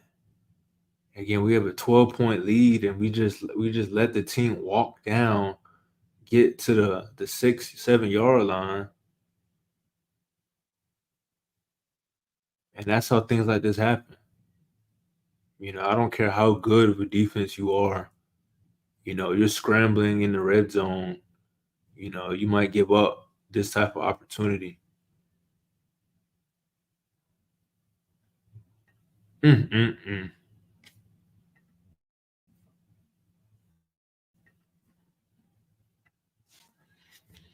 All right, so now time for the second half defense, man. This is what I've been waiting for. This one we've been waiting for. So like I said, I'm gonna skip through most of the offense. Um, Offense is so interesting though. It's definitely a lot more fun to watch than Zach Arthur Smith's offense. But I think it was really the fourth quarter, anyways, when the offense really started to do some really good things. So I'm pretty sure we only scored 6 points this drive or this half. Oh my gosh, we only scored 6 points this quarter. um, and I'm pretty sure we finished the fourth with 10 points. But definitely like what I'm seeing from Zach Robinson. The use of the motion, the misdirection. This offense is really just keeping you on your toes. You have to shift, you have to respect it. And when you're doing that, we're running the opposite way. If you don't shift, if you don't go with the motion, we're going to throw that way. So I'm liking it. That's that stretch to the left side. We've been saying that the Falcons like that a lot.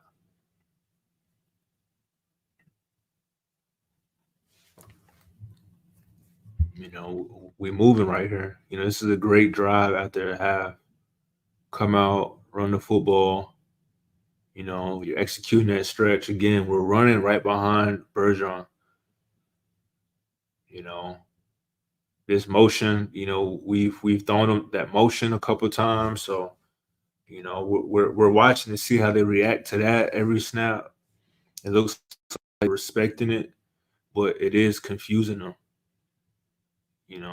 And that's what how this wide open pass. It should have been a touchdown, but all because of the motion. It was 2 plays in a row. We ran the same motion 2 plays in a row, and I guess Zach's up in the booth and he saw how they treated that first motion. And he was like, "What in the world?" And that's why you call this one. So for the people wondering, like that's what I talk about when I say Zach Robinson's been in a good flow. He's setting up play calls. He's adjusting to what is working. It seems like he's getting the right personnel groups in. Zach Robinson is definitely qualified for his position. I think there's no question. And if he keeps this up, I mean, he's not going to be our coordinator too much longer. Because this is the emotions and everything. This is the same stuff we're seeing out of Miami, same thing you're seeing out of Sean McVay. This is the same thing you're seeing out of all the offensive coordinators that become head coaches. And it really just makes it really tough for defenses. And again, if he keeps this up at this pace, if he keeps doing what he's supposed to do, he's going to be a head coach next year. I think there's no question. One of these teams are going to make him a head coach.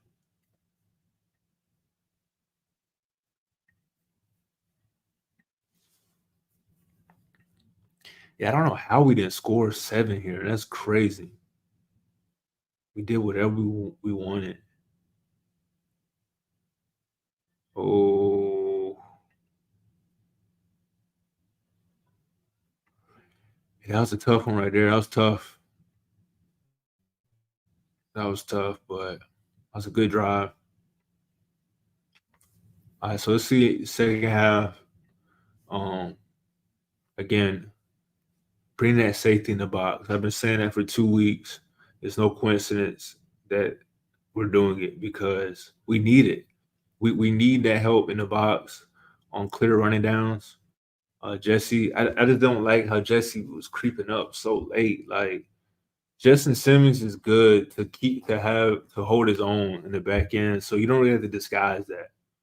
Um, but Jesse comes down and I just don't. I don't like. To me, the only time you will come down late is if you're blitzing or something. But just to come down late, just to kind of basically, I mean, you're just like you're Troy Anderson. You're putting yourself out of position because you're coming down right as the ball's getting snapped, and now you got to adjust. And I can see if your job is just to blitz, come down whenever you want, but I think we got to just keep a safety down there on early downs. It'll be interesting to see what we do the rest of this game and what we do going forward, man, because our run defense is just terrible. That is just terrible. This is like this has to be the worst offensive line in the league.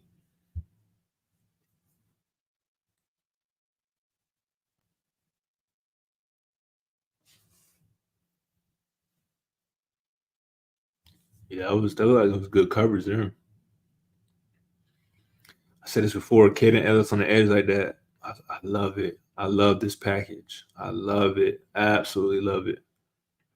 Every time we've been running, every time Caden Ellis is lined up right there on the left side, the defense has, I swear, allowed 0 yards.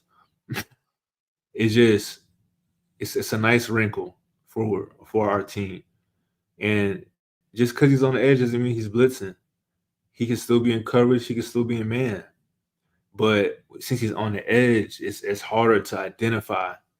And I love that. I hope Troy Anderson could come back and um you know help Kaden Ellis really fulfill the role I think they want him in, and that's to play everywhere.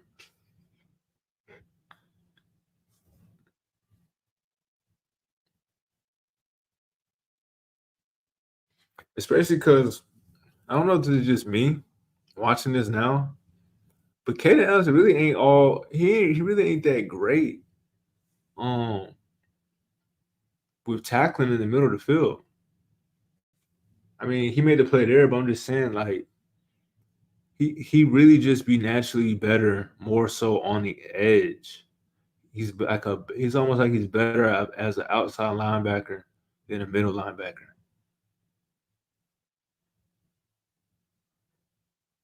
And it's ironic because his brother is literally he's a rookie this season. And he's a pass rusher. He's an outside linebacker.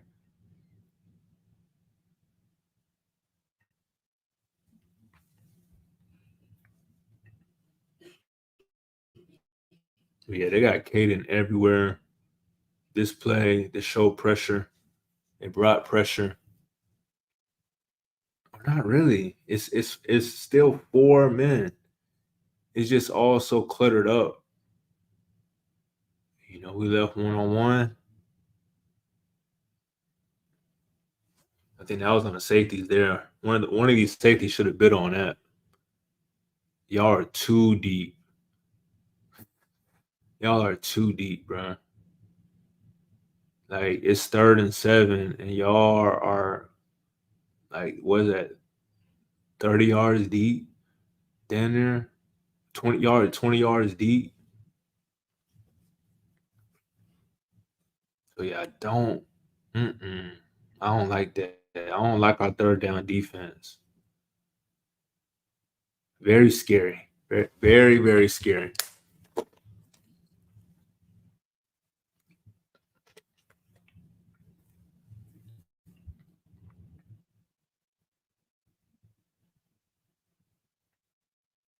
It was a huge hit.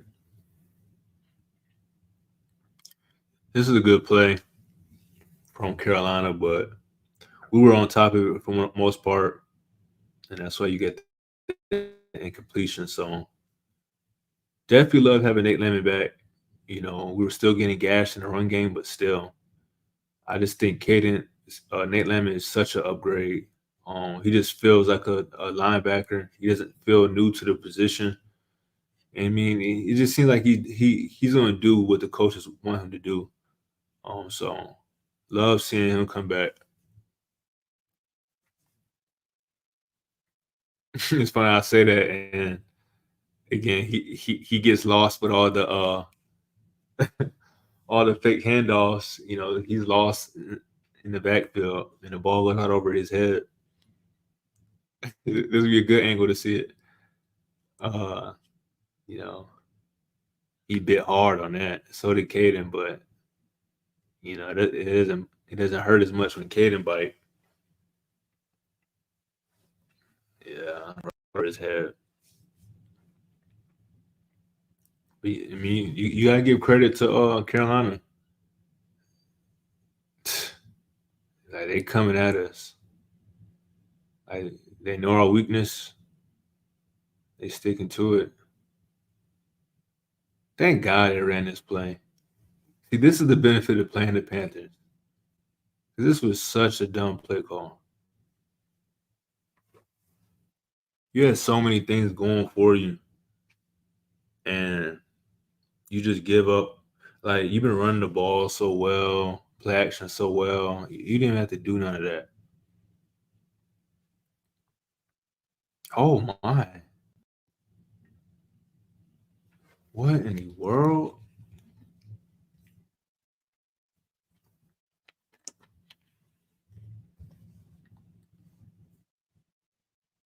Oh, oh yeah, that was a holding call. I was saying, I don't remember that.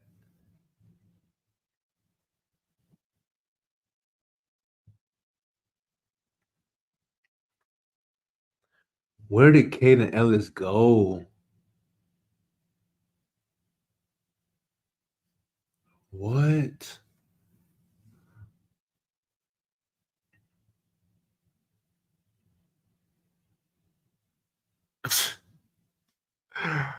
Oh my gosh. Caden Ellis must be tired because that was pitiful. That's exactly what we were seeing Troy Anderson do his rookie season. Just run right into offensive lineman. You were in position. All you had to do is stay disciplined. But luckily, we got the holding call. Um, yeah, some more of the bend don't break defense. I just think, man, we just get into that mentality too early in drives, and like that's why people joke and call it prevent defense. Like, bro, this is the defense you literally run in the fourth quarter when you're up by 20, but we run it in the middle of the game. Like, we just give up 10 yards and just be like, oh well, but it's 3rd and long here. Offensive lines holding up, defense is doing its thing. And that's essentially a cover sack. He got what, a yard on the play, but when you look at the tape, that's essentially a sack. AK got back there a little bit with a bull rush, but good coverage on the back end. You force no throw at all. That that's slick a sack. So that's good defense.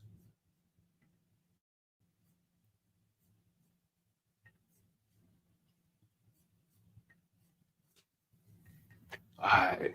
So let's see the next drive. Next drive. Did we score this drive? Yeah, I guess we had to score one more field goal.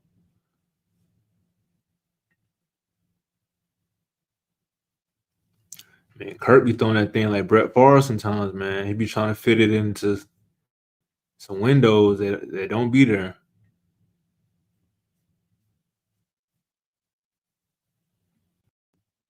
Mm,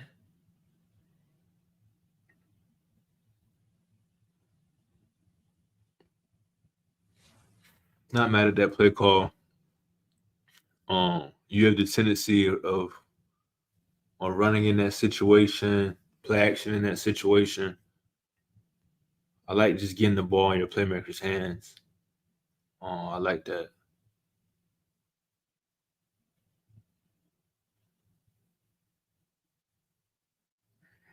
The absolute dime. Ray McCloud's been so clutch for us this season, bro. Big time throw, big time catch. I like that play design. You have everything developing right there in front of Kurt in his face. Even on that play, I mean, we see there's five guys there on the right hand side, making it real easy for him to read the defense, deliver the football. You're doing it out of that play action. Drake finds a nice little sweet spot in his own. I mean, I love it.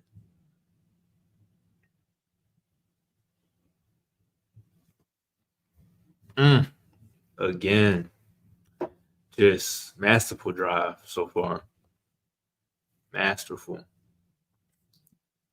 Staying aggressive, you know, basically treating it like this is a fourth quarter, you need a touchdown. This is the offense I like. I like how we can pull this out of our bag when we need to. It's that stretch to the left.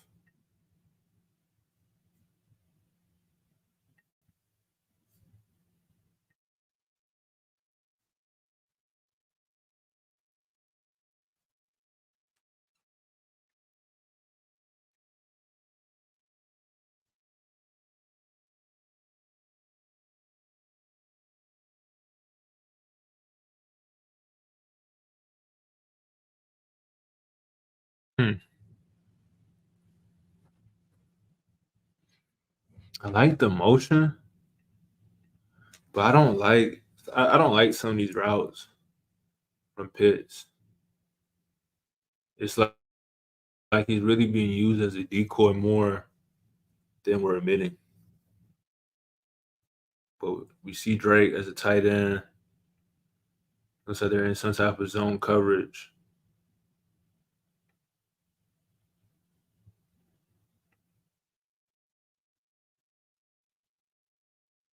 Hmm.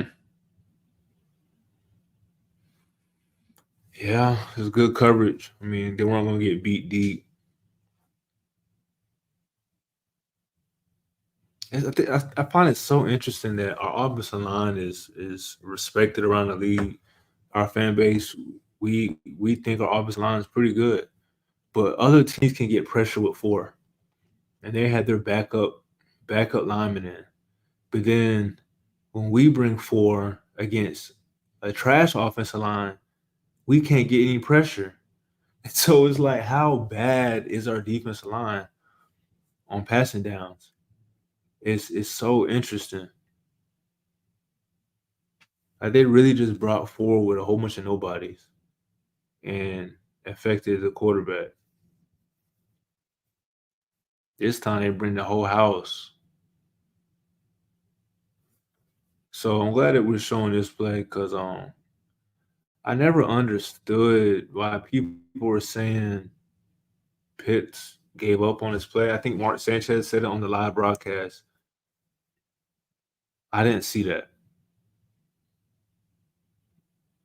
Like that was not catchable at all. Um, I mean, we'll see it better from this angle.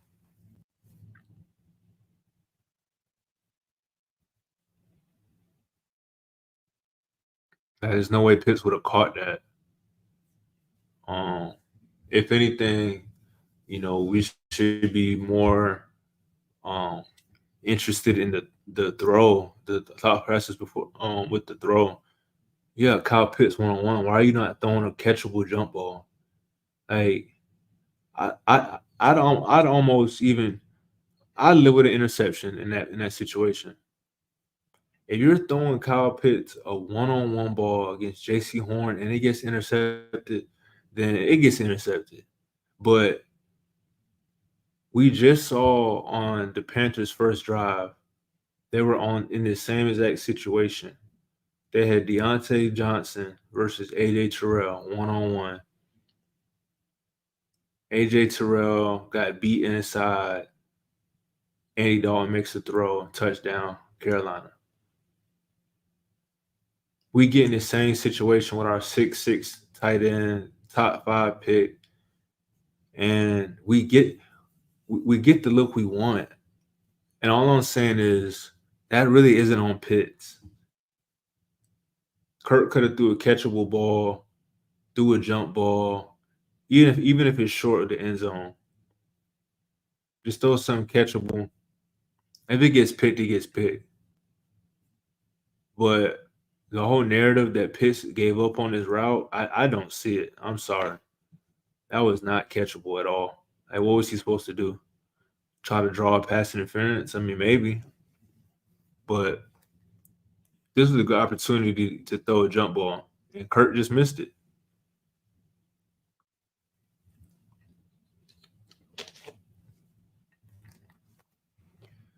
All right, so I think we're going to get to the play of the game. Exciting.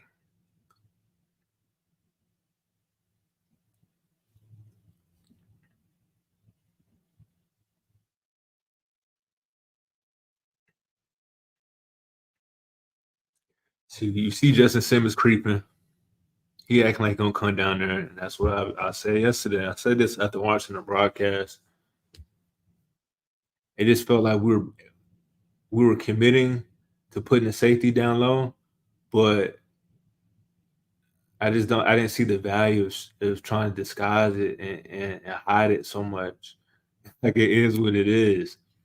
We're gonna have 9 in the box. If you run, we're gonna stop it. If you pass, you're gonna have to beat us. But we were like playing like in between. I just didn't care for that. You bring him down late, you bring Jesse over the top. You got a lot of movement for no reason. When we saw Dan Quinn's um, scheme in Seattle, we saw it in Atlanta. A lot of it was you had Earl Thomas up top, you had Cam Chancellor down low. Now it wasn't every single play, but for the most part, you knew where those guys were going to be. It was about beating it. You know where we're going to be, beat it. And it should have won them 2 Super Bowls. That scheme should have won us a Super Bowl in Atlanta. That scheme should have won a Super Bowl or should have won a playoff game in Dallas. But when you come out and you try to get too cute, you know that's how you give up 7 yards, 8 yards on first down.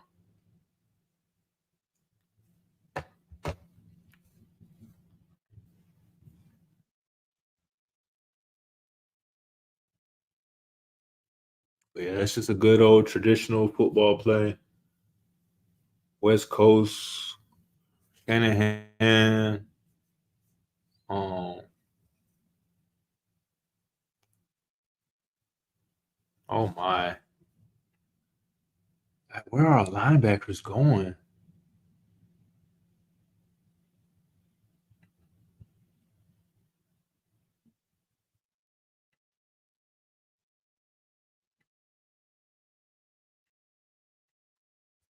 What is happening?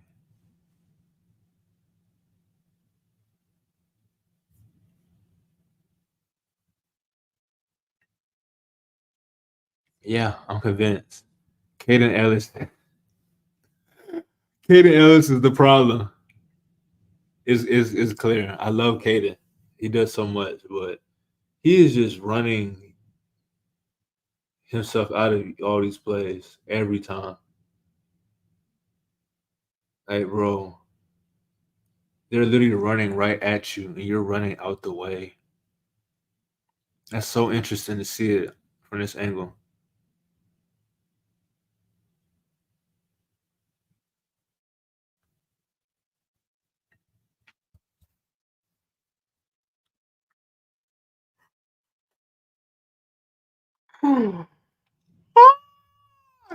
Caden, you're getting exposed. And don't Caden got the green dot? You the one calling the play. And he's just like no feel, no feel. Then Nate Lamon, I don't know what Nate Lamon doing. I just look at our two middle linebackers. They're not worth a dime on this play.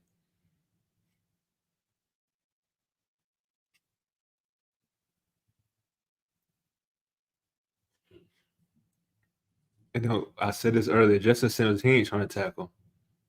Because what in the world was that? Justin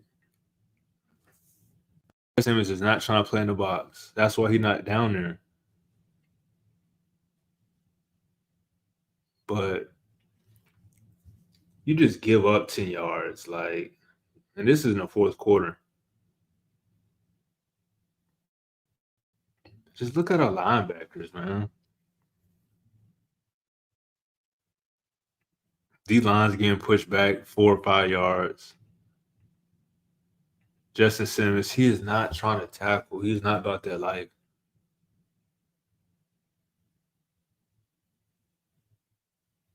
We gotta tighten up. We gotta tighten up.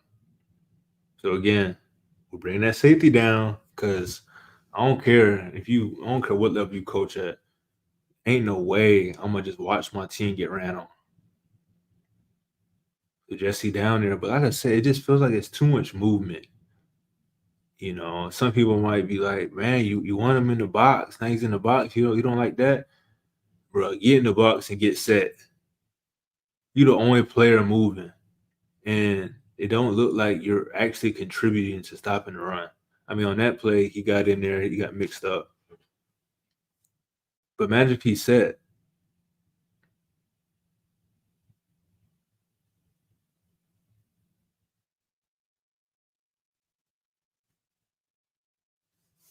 Yeah, thank God that tight end cannot block. But we see it again. We even saw Jesse. Jesse said, "Hey, I'm going." He communicated to Justin Simmons. Justin Simmons is about to take that single high. He's dropping, but like I said, it just feels like they're dropping so late.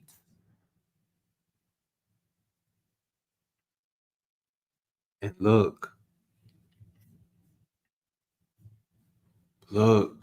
like bro, get up in there and get set. Make them pass over. Make them pass. Make them pass, bro. But my God, this offensive line, wow. This one of them games, man. The offensive line showed out.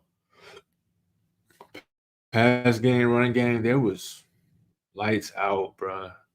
I mean, don't be wrong. Grady made hella plays today, but other than Grady's, occasional play of being a great defensive tackle,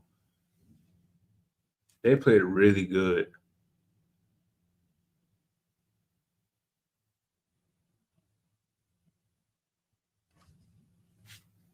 See how we bring pressure.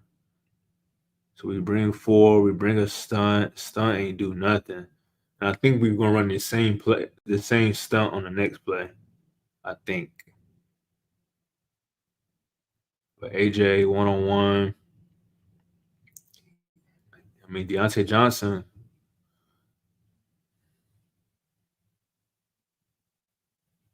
Good tackle, AJ. Almost makes you wish you could put AJ at safety. Like,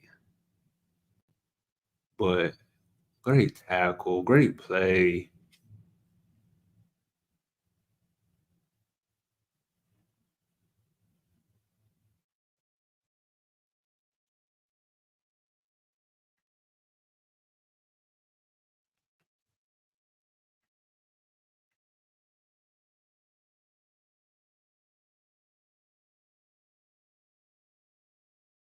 Wow.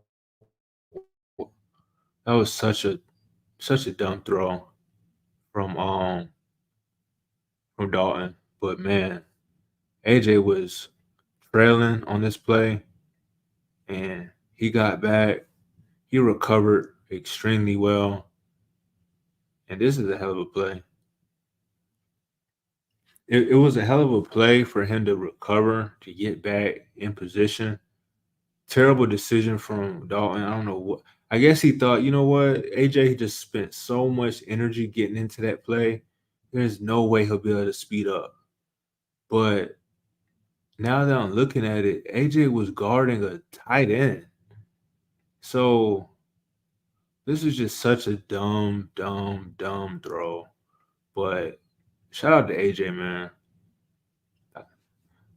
On the all 22, that's a hell of a play, bro. That's a hell of a play. You know, for whatever reason, you were guarding him man on man. You guarding the tight end man on man, but like he's what 3 yards behind.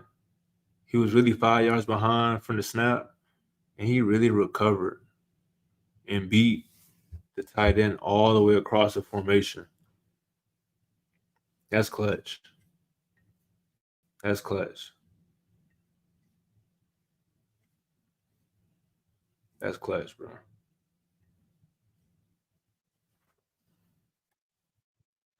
And then this play, I didn't realize this was the play after. That's crazy.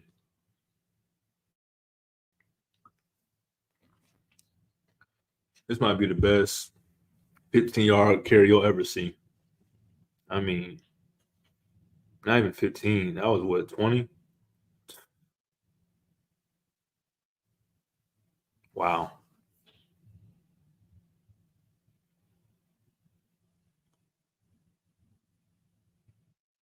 And see, in these situations, they game, we're trying to put the game away. I love Tyler in this situation. That's what Tyler's meant for. He's the closer. I just never understood the use of him in critical situations and passing situations. But as a closer against a defensive line that this week, I'm glad that he was able to eat and solidify his spot as our closer. I think that's the role that we envisioned for him, and then today he executed that role perfectly. Because this was a huge drive. Mm. Pitts gets involved. That's huge.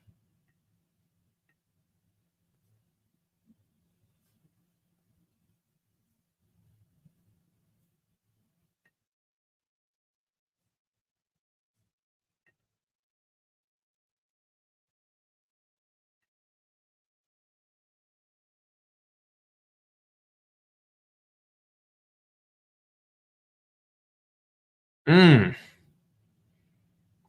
Run of the game. It's funny how we had two of the best runs of the game on this drive. The drive when we needed everything. Man, that's a good run. And at this point, this is when, the men start to separate themselves from the boys. This is when it was just, you throw that interception that crushed the whole team.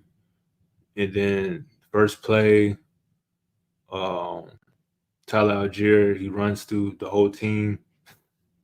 It's game over, bro. At that point, it was just up to the Falcons if we wanted to win or not.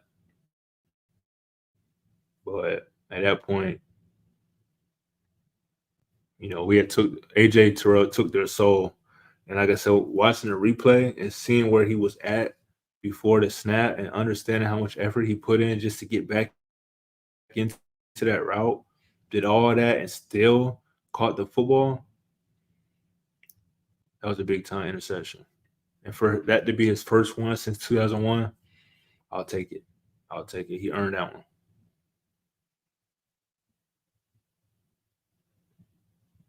Mm,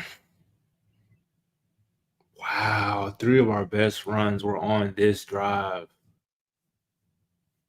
Beautiful. Absolutely beautiful. Hit him with the misdirection.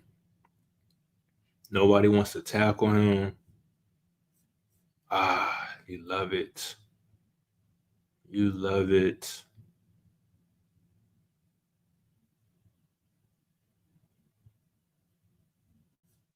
Don't love that, but I know they were trying to get Kurt a touchdown. That's all that was. And like I said, Zach Robinson, he loved Mooney. So he's trying to get him a touchdown, but this is what you're supposed to do right here. You've had your running backs running hard, offensive line playing good. Reward them by punching it in. You know, that's how you finish a drive. So huge drive. Um,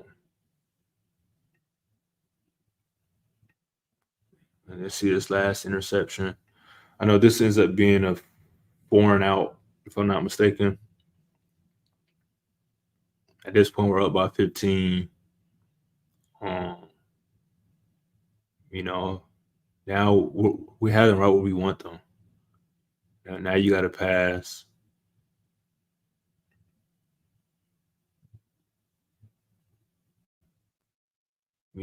Grady credit some problems. That's what I was saying. That's the value of having Judon. He forced that holding call against the right tackle. People saying that he hasn't played good, but hey, he's forcing holding calls. Even when he's getting offsides, he's still making sure his presence is felt. So I'm enjoying the addition of Judon. He's a good player.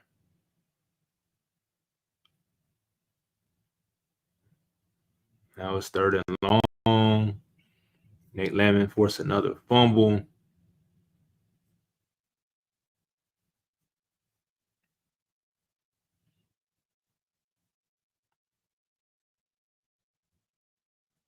Yeah, again, people were wondering how his PFF grade was so high. He forced 2 fumbles.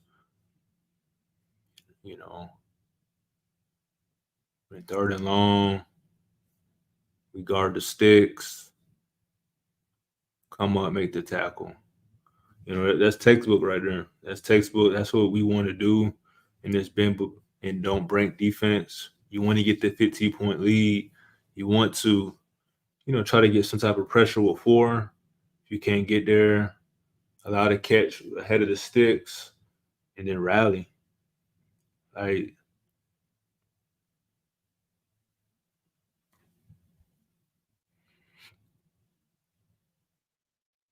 mm, yeah, Clark may just be the guy going forward. He's definitely, you feel him more than you feel Mike Hughes in coverage.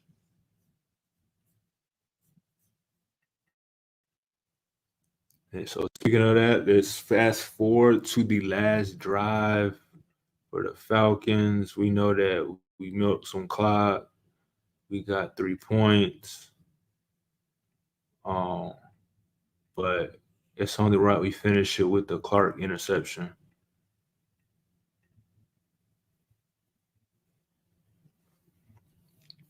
Just one of those situations, man. Clark, he's put in the work, man.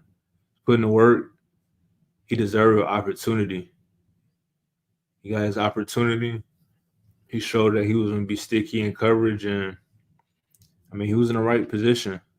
He knew that he had safety help over the top, so he can kind of sit on underneath stuff. And he like I've been saying the past couple weeks, Mike Hughes, you gotta be ready because they're coming your way. And it just felt like Clark Phillips was ready today. He gave up the touchdown, but he was still in position. I think that type of play will make him better. And I think it did by the end of the game. I mean, he should have had a pick six. I think it's this play here. But that's just what we saw out of him from Utah. And it's so great to see him do this in the NFL. I mean, again, it's year 2 for him. He was a late round pick, but I mean, seems like he deserves the reps at cornerback too at this point. He just does a little bit of everything. I don't think Mike Hughes has lost his spot, but I just think that Clark Phillips is he is the long-term solution. So you might as well go in and invest in him, man. Give him the playing time. But man, what a great game to review. Against a division rival. They were banged up, but there was a lot of things that I want to look at and to see on how we've improved. And it's hard to say we've improved, but we definitely have the players that are ready to make the plays when they need to. So that's encouraging. Scheme wise, when we're looking at the defense, man, I think part of the solution, you got to bring a safety down. You got to help your linebackers out, and you gotta figure out what you're going to do with Caden Ellis, because we were talking about how Troy Anderson wasn't a good middle linebacker, but it's looking like Caden Ellis isn't that good either, as a run stopping linebacker. So, like I said, super interested to see how we're going to attack Seattle coming up. They're not a good running team, so we should be able to match up well with their passing game. But still, with us struggling to stop the run, our lack of pass rush, it worries me. And that puts a lot of responsibility on Jimmy Lake and his defense to get creative. And I saw some creative things, but can you do that against a good team? Can you pull off, dropping David Amiata in coverage, having AJ Terrell one-on-one in the red zone, by himself on an island? Can you get away with not being able to stop the run? Can you get away with keeping that safety up so high? I think some things have to change, but I trust in Raheem. I think he's seeing the same things that I'm seeing on the tape. A lot of things are laughable, considering this is an NFL ball club. And I think it's only up from here. So, like I said, overall takeaway, saw some good things. You saw some good things. Saw a little bit more bad things defensively, but overall from the team, you saw good things. And you can't be mad at that. So, appreciate everybody that's watched this all 22 live breakdown. Like I said, super excited to get back active on YouTube and talk ball, especially right now. Falcons on a 3-game winning streak. We're 3-0 in the division. We won 4 straight in the NFC. We're undefeated in the NFC. We're undefeated on the road. I mean, it's just a good time to be an Atlanta sports fan. I mean, you see I got the Atlanta gear on representing the Hawks.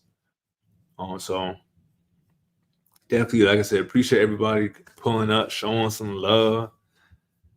And until next time.